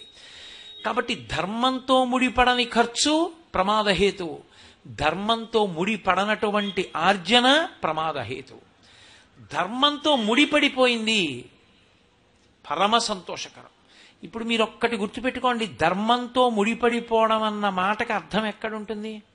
తృప్తి ఎందు ఉంటుంది. తృప్తి లేదనుకోండి, ఎంత సంపాదించినా తృష్ణకి వశుడవుతాడు. తృప్తి ఉన్నదనుకోండి, ధర్మం వైపుకు ఒరిగిపోతాడు. నాకేముంది? పరమేశ్వరుడు నాకు ఇది ఇచ్చాడు, నాకు ఈశ్వరుడు ఇచ్చిన దానితో నాకు తృప్తి. తృప్తి అన్న మాట మీరు బాగా గుర్తుపెట్టుకోండి. మనసులోంచి పొటమరించేటటువంటి ఒక భావన తప్ప తృప్తి అన్నది బయట ఉన్న సాధనముల వలన ప్రత్యేకంగా వచ్చేది కాదు. మీరు కొంతమందిని చూడండి, పెంకుటింట్లో పరమ సంతోషంగా ఉంటారు. నేను మొన్ననే కాకినాడలో ఉపన్యాసాలు చెప్పొచ్చా. భగవాన్ రమణులు ఓ కొబ్బరి చిప్పని నేల మీద గోకి సమానంగా అయ్యేటట్టు చేసి కొబ్బరి చిప్పలో నీళ్లు పోసుకుని తాగేవారు. పరమ సంతోషంగా గడిపారు. కొన్ని వేల కన్నాలున్నటువంటి ఒక తుండుగుడ్డతో తుడుచుకుంటూ దేవేంద్రుడితో నేను ఒళ్ళు తుడుచుకుంటున్నానని సంతోషపడిపోయారు. సంతోషం అన్నది ఇక్కడి నుంచి పొటమరించే భావన. ఈ వస్తువు ఉంటే సంతోషం ఉంటుందన్నది నిజమైతే ప్రపంచంలో అందరూ అన్ని వస్తువులు ఉన్నవాళ్లే సంతోషంగా ఉండాలి. మీరు చూడండి, కొడుకుంటే సంతోషంగా ఓడుంటాడు, కొడుకు లేడు కాబట్టి సంతోషంగా ఓడుంటాడు. పిల్లలు ఉన్నారని సంతోషంగా ఓడుంటాడు. పిల్లలు లేని దంపతులు కొంతమంది ఏ భవబంధాలు లేవు. పరమేశ్వరుడు మాకిది చిట్ట చివరి జన్మ చేయడానికే మమ్మల్ని ఇలా అనుగ్రహించాడు. ఉన్న సమయాన్నంతటినీ ఈశ్వర సేవలో గడుపుతూ మాకున్న ద్రవ్యాన్ని లోకం పిల్లలు అనుకుని ఎవరి ఏ అవసరానికి కావలసి అలమటిస్తున్నారో వాళ్ళకిస్తూ సంతోషంగా జీవనాన్ని చేస్తారు. సంతోషమన్నది లోపల నుండి ఉద్భుతమవుతుంది. అది ఇక్కడ ఉంటుంది తప్ప బయట ఉండదు. అందుకే మీరు చూడండి, ఒక లడ్డు నాకు ఇష్టం అనుకోండి, మీరు తెచ్చి ఇలా చేతిలో పెడితే కొంత సంతోషం, నాలుక మీద పెట్టుకుంటూ ఉంటే కొంత సంతోషం. అసలు పరిపూర్ణమైన సంతోషం ఎప్పుడు? అది నాలుక మీద పడి నేనైపోయినప్పుడు. నాకు లడ్డు సంతోషం, వేరొకడికి అస్సలు ముట్టుకోనండి స్వీట్ అంటాడు. లడ్డే నిజంగా తృప్తినిచ్చేదైతే ప్రపంచంలో అందరికీ లడ్డూ తృప్తినే ఇవ్వాలి. మరి ఒకడికి అసంతృప్తినిస్తోంది అంటే తృప్తి ఇక్కడి నుంచి పొటమరిస్తోంది, ఇక్కడి నుంచే పుడుతోంది. ఇక్కడి నుంచే పుట్టినప్పుడు దాన్ని ఈశ్వరుడితో ముడివేశారనుకోండి, నీకు తెలుసు నాకేమి ఇవ్వాలో, నువ్వేమిచ్చావో దాంతో నాకు తృప్తి. చిన్నతనంలో చూడండి, అమ్మ దాచేస్తుంది పదార్థం కొంత పెట్టి, హుష్ అని పిల్లెత్తుకుపోయిందిరా, ఇంకా లేదు నాన్న పిల్లిని కొట్టేస్తాను, రేపు మళ్ళీ నీకు చేసి పెడతానే అంటుంది. ఏ అమ్మకి పెట్టడం ఇష్టం లేక కాదు, అంతకన్నా పెడితే వాడి ఆరోగ్యం పాడైపోతుందని పెట్టదు. పెట్టకుండా కొంతే పెట్టి దాచేస్తుంది. పెట్టకపోవడంలో కూడా అమ్మకి ప్రేమ ఉన్నది తప్ప పెట్టకపోవడంలో అమ్మలో పైశాచికత్వం లేదు. పెట్టడం ఔదార్యం, పెట్టకపోవడం ఔదార్యం. పరమేశ్వరుడు నాకు కొన్ని ఇవ్వడం ఔదార్యం, పరమేశ్వరుడు నాకు కొన్ని ఇవ్వకపోవడం ఔదార్యం. నేను చదువుకునే రోజుల్లో నాకు ఒకప్పుడు చాలా పెద్ద ఆఫీసర్ అయ్యే అవకాశం ఒకటి వచ్చింది. అప్పుడే నాకు టైఫాయిడ్ వచ్చి నేను ఆ ఇంటర్వ్యూకి వెళ్ళలేదు. నేను చాలా కాలం వగచాను, అరే నేను ఈ పాటికి ఎంత పెద్ద పొజిషన్లో ఉంటుండ్రా, అవ్వేళే రావాలా టైఫాయిడ్, రైల్లోకి ఎక్కి కూర్చోలేక కిందకి దిగిపోయాను. అప్పుడు వెళ్ళుంటే నేను తప్పకుండా అంత పెద్ద ఆఫీసర్ని అవుదునని. నేను ఇప్పుడు అనుకుంటూ ఉంటాను, పరమేశ్వరుడు దయామయుడు, నాకు నిజంగా ఉద్యోగం ఇచ్చి ఉంటే 5 నిమిషాలు ఖాళీ లేకుండా ఎక్కడో తిరుగుతాం. హాయిగా ఓ గుమాస్తాగా ఉన్నాను కాబట్టి సాయంకాలం వరకు పనిచేసుకుని సాయంకాలం అయ్యేటప్పటికి ఇంటికి వచ్చి రామాయణం చెప్పుకుంటున్నాను. ఇంకింతకన్నా జీవితానికి ఆనందం ఏమిటి? ఎంత అదృష్టవంతుడినిరా, పరమేశ్వరుడు నన్ను ఎంత కాపాడాడురా, నాకేం కావాలో అది వాడు చూశాడు అనుకుంటూ ఉంటాను. నీకేమివ్వాలో ఈశ్వరుడికి తెలుసు. ఈశ్వరుడు నీకేమి ఇచ్చాడో దానితో తృప్తిగా ఉండడం అలవాటైపోతే అసలు దాన్ని మించిన ఐశ్వర్యం లేదు. ఎంత ఉన్నా తృష్ణకి వశుడైన వాడు దరిద్రుడు, ఇక్కడ తర్వాత కూడా, తర్వాత జన్మలలో కూడా వాడు దరిద్రుడే, ధర్మం తప్పిపోయాడు కాబట్టి. ఈ జన్మలో వచ్చే జన్మలలో కూడా ఐశ్వర్యవంతుడు, తృప్తి ఉన్నవాడు. తృప్తికి కారణం బలవంతం కాదు, పరమేశ్వరుని యందు భక్తి. ఈశ్వరుడు అన్నవాడు ఒకడున్నాడు, వాడికి తెలుసు నాకేమివ్వాలో. అందుకే వాంఛితార్థ ప్రదాయిని అని అమ్మవారికి పేరు. పిల్లలు అనేకం కోరుతారు తల్లిదండ్రుల్ని, శక్తి ఉంటుంది తండ్రికి కానీ ఇవ్వడు. నాన్నగారండి నాకు మోటార్ సైకిల్ కొనిపెట్టండి అంటాడు కొడుకు 10th క్లాస్ చదువుకుంటూ. ఇప్పుడు కాదు, నువ్వు బీటెక్లో మంచి మార్కులు తెచ్చుకొని నువ్వు యూనివర్సిటీ ఫస్ట్ గోల్డ్ మెడల్ తెచ్చుకో, నీకు కారు కొనిపెడతానంటాడు తండ్రి. ఇప్పుడు కొనిపెట్టలేడా? డబ్బు లేదా? ఉంది కానీ కొనడు. ఎందుకని? వాడికి ఇంకా పరిపక్వత లేదు ఆ వస్తువుని పొందడానికి.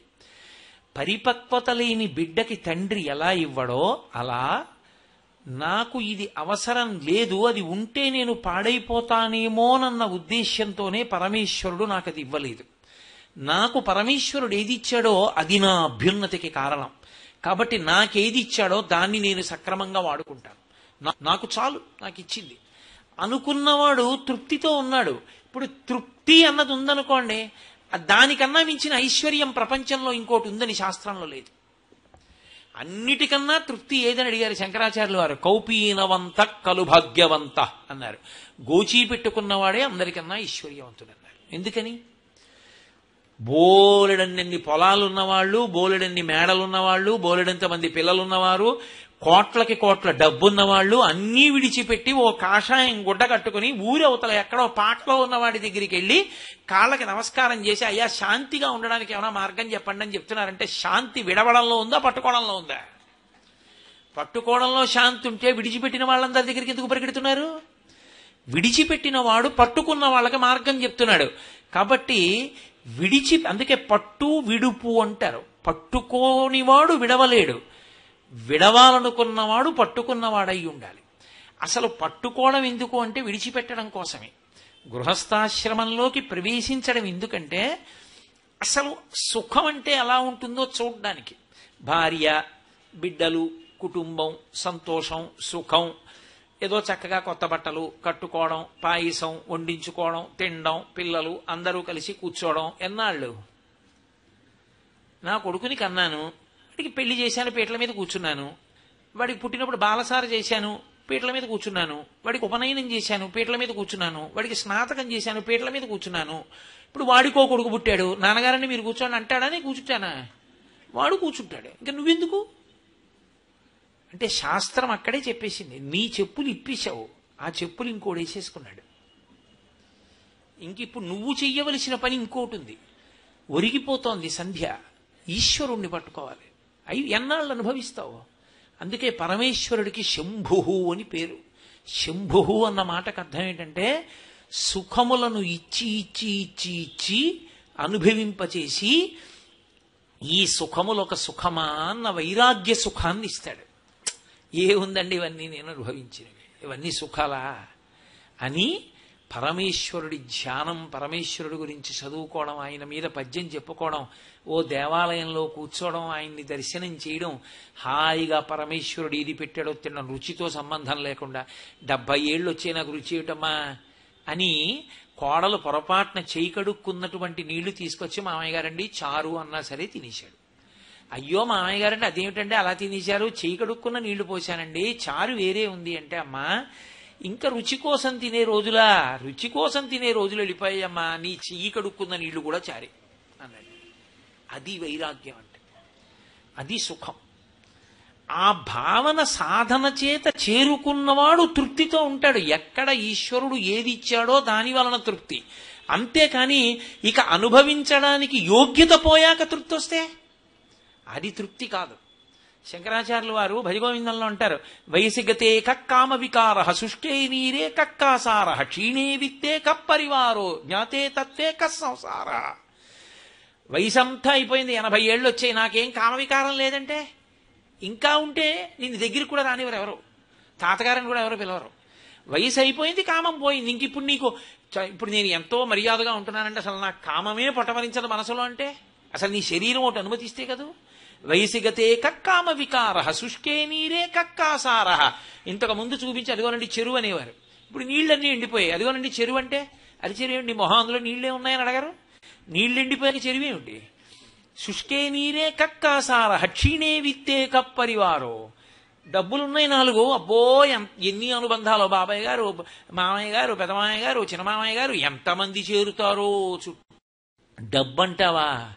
సంపాదించడం గొప్ప కాదు, ఎలాగైనా సంపాదించేసేయచ్చు. కానీ ఆ సంపాదన ధార్మికం కానప్పుడు నిన్ను నువ్వే పాడు చేసేసుకుంటున్నావు. ఆత్మద్రోహమును మించినటువంటి మహాపాపము లోకంలో ఇంకోటి లేదు.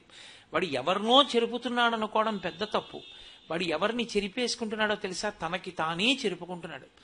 ఓ మాట అంటారు శాస్త్రంలో, ఎక్కడో 7 అంతస్తుల మేడ మీద నిలబడి బిచ్చగాళ్ళలా అడుక్కుంటూ తిరుగుతుంటే పైనుంచి చూస్తూ టీవీగా నిలబడి ఎవరినో పిలిచి ఓ యాపిల్ పండేయి అన్నవాడు, లేదా వాళ్ళని చూసి ఈసడించుకున్నవాడు, అదే కోట గోడల యొక్క క్రీడలలో నిలబడి కంఠం గుర్తుపడతారని మారుకంఠంతో భవతి భిక్షాం దేహి అంటాడు. నువ్వు సంపాదించడానికి ఎంచుకున్న మార్గము ధార్మికము కానప్పుడు దాని ఫలితం ఇక్కడే కూడా కనపడవచ్చు. అందుకే ఎంతమంది ఎంత సంపాదించారన్నది కాదు, నేను సంపాదించానంటాడు. కానీ వాడు నేను సంపాదించానన్న వస్తువు మాత్రం వాడే సంపాదించాడని ఇప్పుడు అందం. మీరు చూడండి, నేను అంటాను నేనే కట్టానండి ఇల్లు, నేనే కట్టానండి అంటాను. ఆ ఇల్లు మాత్రం అవునండి ఆయనే కట్టుకున్నాడండి అని ఇప్పుడు అందం. మా అబ్బాయికి, మా మనవడికి, మా ముని మనవడికి ఎంతమంది మున్సిపల్ ఆఫీస్కి వెళ్ళి దాన్ని ట్యాక్స్ కట్టుకోవడానికి పేరు మార్చేసుకున్నా దానికి ఏమీ అభ్యంతరం ఉండదు. ఎవరున్నా ఉంచుకుంటాడు, దొంగాడు రాత్రి వచ్చినా ఉంచుకుంటాడు, అందరినీ అట్టి పెట్టుకుంటాడు. దానికి ఏమీ సంబంధం లేదు. అనుబంధము సంబంధము అంతా ఎవరిది? మంది. కానీ ఇంత అనుబంధం పెట్టుకున్నటువంటి నీ పేరు మీద ఆ వస్తువులు ఉండిపోయే అవకాశం ఏమైనా ఉందా? పోనీ ఇవి వారివండి అనైనా కనీసం గుర్తుంటుందా? యాజమాన్యం మారిపోతుంది, పాపం నీతో వచ్చేస్తుంది. పాపానికి నువ్వు ఒక్కడివే అనుభవించవలసిన వాడివి. వస్తువుల యాజమాన్యము, వస్తువుల యొక్క అనుభవము వేరొకరిది, ఇంకొకళ్ళు అనుభవిస్తారు. వాడికి మనసు లేకపోతే అమ్మయ్య దరిద్రం వదిలిపోయింది, ఎప్పుడో చచ్చిపోతాడనుకున్నాను, అంత గొడవ లేకుండా ప్రభుత్వం పట్టుకుపోయింది, ఇప్పుడు నేనే అనుభవించేస్తున్నానని అనుభవించేస్తాడు, సుఖంగా అనుభవిస్తాడు. కాబట్టి కేవలము ద్రవ్యమును ధర్మమును విడిచిపెట్టి సంపాదించి అనుభవించి ఏదో నేను నొల్లుకుంటాననేటటువంటి మాట పరమ అర్థరహితము. దానివల్ల ఇక్కడ జీవితాన్ని పాడు చేసుకుంటాడు, ఉత్తర జన్మలయందు జీవుణ్ణి పాడు చేసేసుకుంటాడు. అందుకే మనిషి ప్రయత్నపూర్వకంగా దేని వైపుకి ఒరిగిపోవాలంటే ధర్మం వైపుకి ఒరిగిపోవాలి. నేను ఎంత సంపాదించాను కాదు, నేను ఎంత ధార్మికంగా ఉన్నానన్నది ప్రధానం. నీ దగ్గర ఒక్క రామాయణం 7 కాండలున్నాయి. నీ కొడుక్కి ఒరే నేను నీకు ఇస్తున్న ఐశ్వర్యం ఏమిటో తెలుసా? నే బతికున్నంత కాలం ఈ రామాయణమే చెప్పుకున్నాను, నేను ఈ రామాయణాన్ని నమ్ముకున్నాను, నేను నమ్ముకున్న రామాయణాన్ని అనుసరించి నేను ఒక చిన్న స్కూల్ మాస్టర్ ఉద్యోగం చేస్తూ తెచ్చిన డబ్బుతో ఇవాళ మీరు ఇంతంత పెద్ద పెద్ద అధికారులు అయ్యారు. ఆ డబ్బుతో చదివి ఈ రామాయణాన్ని నేను మీకు ఆస్తిగా ఇస్తున్నాను, ఈ 7 కాండలం అని తండ్రి ఆ రామాయణాన్ని ఇస్తే, తండ్రి మార్గంలో నడిచిన బిడ్డలు కళ్ళకద్దుకుని తల మీద పెట్టుకుని ఆ శ్రీరామాయణ 7 కాండలు ఇంట్లో పెట్టుకుని ఆ పిల్లలు కూడా అలా బ్రతకడం అలవాటయిందనుకోండి, ధర్మానికి ముడిపడిపోయిందనుకోండి ఆ ఇల్లు, ఆ ధర్మమే వాళ్ళని కాపాడుతుంది. అతను ఠీవిగా తలెత్తుకుని ధైర్యంగా నిలబడగలిగినది పరమేశ్వరుడి ముందు కూడా ఒక్కడే ధార్మికుడు. ధనవంతుడు ఈశ్వరుడి ముందు తల ఎత్తుకు నిలబడలేడు, తల దించుకుని చేతులు కట్టుకు నిలబడతాడు. ఎందుకో తెలుసా? ఆర్జనా మార్గము ధార్మికము కానప్పుడు. ఇదేం శాశ్వతం ఏంటి? ఎప్పుడోప్పుడు పడిపోతుంది. పడిపోగానే జీవుడు ఉత్క్రమణం అయిన తర్వాత ఈశ్వరుడు అడుగుతాడు, సర్వోత్కృష్టమైనటువంటి స్థితిని ఇచ్చాను, మనుష్య ప్రాణిగా పుట్టించాను, ఏం చేశావు ఆ శరీరంతో? ఆయన దగ్గర ఎక్కడ అబద్ధం చెప్తావు? ఎన్నెన్ని సంపాదించావు, ఎంతమంది నోళ్లు కొట్టావు, ఎన్ని పాపాలకి ఒడికట్టావు, ఇదిగో ఈ ఫలితం అనుభవిస్తా, ఫలానాది అనుభవించడానికి ఇదిగో ఇన్ని జన్మలలోకి వెళ్ళు పంపిస్తాడు. ఇక్కడ ఆ పాపములు చేసి నువ్వు తీసుకొచ్చినటువంటివి ఏమున్నాయో అవన్నీ ఇతరులు అనుభవిస్తారు. అదే ధర్మం చేసిన వాడు ఉన్నాడు. ధర్మం అంటే ఒకటే గుర్తుపెట్టుకోండి మీరు, శాస్త్రం ఎలా బ్రతకమని చెప్పిందో అలా బ్రతికాడు. నాకు ఒక కుటుంబం తెలుసు, ఆయన కేవలం, నేను ఒకసారి పుష్కరాలకి వెళ్ళి నేను తెల్లబోయాను. విజయవాడలో కృష్ణానది పుష్కరాలు జరుగుతున్నాయి. పుష్కరాలు జరుగుతుంటే మా అమ్మగారు నన్ను స్నానానికి తీసుకెళ్ళరా అంటే మా అమ్మగారిని స్నానానికి తీసుకెళ్ళా. నేను స్నానం చేసి వచ్చి సంధ్యావందనం చేసుకుంటున్నాను. సంధ్యావందనం చేసుకుంటుంటే పక్కన ఒక 5 కొడుకులు, 5 కోడళ్ళు, ఓ పెద్ద ఆయన భార్య మాట్లాడుకుంటున్నారు. అది నేను జపం అంతా అయిపోయిన తర్వాత కూడా కూర్చుని వింటున్నాను. ఏమిట్రా ఇలా మాట్లాడుకునే వాళ్ళు ఎక్కడున్నారా? రామాయణంలో రాముడు భరతుడు నాకు రాజ్యం వద్దంటే నాకు రాజ్యం వద్దని వాదించుకున్నట్టుందని. తండ్రి అంటున్నాడు, ఒరే నాకున్నదొక్క పెంకుటిల్లు, పెద్దవాళ్ళు అయ్యారు, మీరు ఇంతంత పెద్ద పెద్ద అధికారులు అయ్యారు, నాకున్న ఇల్లు అమ్మేసేసి 5 భాగాలు తీసుకోండిరా అన్నాడు. కొడుకులు అన్నారు, నాన్నగారండి చిన్న పెంకుటింట్లో మీరు స్కూల్ మాస్టర్ చేస్తూ మమ్మల్ని భోజనానికి కూర్చోపెట్టుకుని రోజు ధర్మం ధర్మం ధర్మం ధర్మం హరిశ్చంద్రుడి కథ, రామచంద్రమూర్తి కథ, శిబి చక్రవర్తి కథ మాకు నేర్పారు. మేము ఆ ధర్మాన్ని పట్టుకుని ఇవాళ కష్టపడి చదువుకుని ఇంత పెద్ద వాళ్ళమయ్యాం. మీరు తీసుకొచ్చిన ఆ జీతంతో మేము స్కాలర్షిప్లు సంపాదించుకుని చదువుకున్నాం. నాన్నగారండి ఆ ఇల్లు అమ్మద్దు, మీరు మా 5గురిని కూడా వృద్ధిలోకి తీసుకొచ్చి మా అందరి జీవితాలకి మంచి మంచి మాటలు చెప్పిన పవిత్ర క్షేత్రం. ఆ ఇల్లు ఒక పని చేద్దాం నాన్నగారండి, మేము 5గురం కలిసి ఇవాళ లోటు లేదు, 5గురం డబ్బు వేసుకుని గొప్ప శివాలయం కడతాం. మీరు అమ్మ అక్కడ శివలింగ ప్రతిష్ఠ చేయండి నాన్నగారు. మీరు మమ్మల్ని పెంచి పెద్ద చేసినటువంటి ఇల్లు శివాలయమై ఎంతో మంది దర్శనానికి యోగ్యం కావాలి. మన తరతరాలు కూడా, మా తరంలో ఫలానా ఆయన ఎలిమెంటరీ స్కూల్ మాస్టర్ చేస్తూ పిల్లల్ని ధార్మికంగా పెంచుకున్నాడు, ఆ పిల్లలు కట్టిన గుడి అని మేము కూడా గుడితో ముడిపడిపోవాలి నాన్నగారు. ఆ శివలింగ స్వరూపాన్ని మేమెప్పుడు మీరుగానే చూసుకుంటాం కాబట్టి గుడి కడదామన్నారు. ఆ తండ్రి వలవల వలవల కన్నీరు కార్చేశాడు. అందరు అన్నదమ్ములు సంతోషంగా, కోడళ్ళు మామయ్యగారండి అలా చేద్దామని చెప్పి చక్కగా పెద్దవాళ్ళిద్దరిని ఆ తల్లిని తండ్రిని చేతులు పట్టుకుని తీసుకెళ్తుంటే నేను నిజంగా సంఘటన చూసి జీవితంలో మురిసిపోయా. ధార్మికంగా నువ్వు తెచ్చుకున్న ఒక్క రూపాయి నిన్ను కాపాడుతుంది. నువ్వు అధార్మికంగా తెచ్చుకున్నది శాంతికారకం కాదు. ఆయే దుఃఖం వ్యయే దుఃఖం. ధనం దుఃఖభాజనం. తెచ్చిన దగ్గర నుంచి భయం, ఇది ఎవడికి తెలుస్తుందో ఏమవుతుందో అని భయం. అంత వక్రమార్గంలో తెచ్చి ఐశ్వర్యవంతుడవై నువ్వు లోకము యొక్క కనురాపుకి గురవుతావు. ఎలా తెచ్చాడో తెలుసా? చూడు ఎంత మేడ కట్టాడో అంటాడు ఆ సందులోంచి వెళ్ళే ప్రతివాడు. నువ్వు కారు దిగుతుంటే ఎక్కడదో తెలుసా, ఆ కారు ఎంతమంది నోళ్లు కొట్టాడో తెలుసా అంటాడు. అదే నువ్వు పరమ ధర్మానికి కట్టుబడి నీకొచ్చిన జీతంతో నువ్వు సంతోషంగా జీవనం చేస్తూ ఎన్నడూ ధర్మం తప్పకుండా పరమేశ్వరుని యందు భక్తితో జీవితాన్ని గడిపి నువ్వు ఉంటే, నువ్వు ఎక్కడ కనపడు నీకు నమస్కారాలు పెట్టడానికి లోకం నీ వెంట పరిగెడుతుంది. నువ్వు కొన్ని లక్షల మందికి ఆదర్శవంతుడు అవుతావు. ఇంకంతకన్నా ఏం ఐశ్వర్యం కావాలి? నువ్వు చేసిన ధర్మం ఎక్కడికి పోదు. ధర్మమే ఈశ్వరానుగ్రహ రూపాన్ని పొంది రక్షణగా నిలబడుతుంది. ఎక్కడ వరకు నిలబడుతుందంటే ఎన్ని జన్మలెత్తినా ఆ ధర్మం కాపాడుతూనే ఉంటుంది. అందుకే మహానుభావుడు ప్రహ్లాదుడు అంతటి భగవద్భక్తుడు, రాక్షసాంశ సంభూతుడై కూడా అంత భగవద్భక్తుడైన ప్రహ్లాదుడు పుట్టాడు కనుక, అంతటి ధార్మికుడు కనుక శ్రీ మహావిష్ణువంతటి స్థితికారుడు ప్రతిజ్ఞ చేశాడు, నీ వంశంలో పుట్టిన వాళ్ళని చంపనన్నాడు. బలిచక్రవర్తి దగ్గర చెయ్యి చాపి అడిగాడు తప్ప బలిచక్రవర్తిని సంహరించడానికి ఇష్టపడలేదు. ఒక్క ధార్మికుడు పైన ఉంటే ఆయన ధర్మాన్ని అడ్డుపెట్టి వంశాన్ని కాపాడతారు. ఒక పరమధార్మికుడు ఒక ఊళ్ళో ఉంటే ఆయనని అడ్డుపెట్టి ఆ ఊరంతా కాపాడబడుతుంది. రమణ మహర్షిని ఒక వ్యక్తి అడిగాడు, మీరు తిరువణ్ణామలై విడిచిపెట్టి రారు, మీరు ఒక్క గోచి పెట్టుకుంటారు, నోరు విప్పి మాట్లాడరు, మీరు ఉండి ప్రయోజనం ఏమిటని అడిగాడు. రమణులు ఒక్కటే చెప్పారు, ఒక గురువు శరీరంతో ఉండడమే లోకానికి అనుగ్రహం. ఎప్పుడోప్పుడు మాట్లాడతాను, ఆ మాట్లాడిన మాటలే శిష్యులకు మార్గదర్శకాలు అవుతాయి.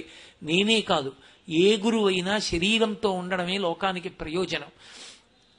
ధర్మాన్ని పట్టుకున్నవాడు ఇహమునందు పరమ సంతోషంగా పరమ ధైర్యంగా బతుకుతాడు. ఒక చిన్న ఆపద వచ్చిందనుకోండి, పిల్లాడికి ఒళ్ళు వెచ్చగా ఉంది, 104 జ్వరం వచ్చింది. నేను ఈ ఉపన్యాసాల పేరు చెప్పి ఎన్ని కుటుంబాలు చూశాను. 104 జ్వరం వస్తే రిక్షా కట్టించుకొని గవర్నమెంట్ హాస్పిటల్కి తీసుకెళ్ళడానికి కూడా సమయం లేక దూరంగా ఉంటే పిచ్చి తల్లి తండ్రి చచ్చిపోయాడు.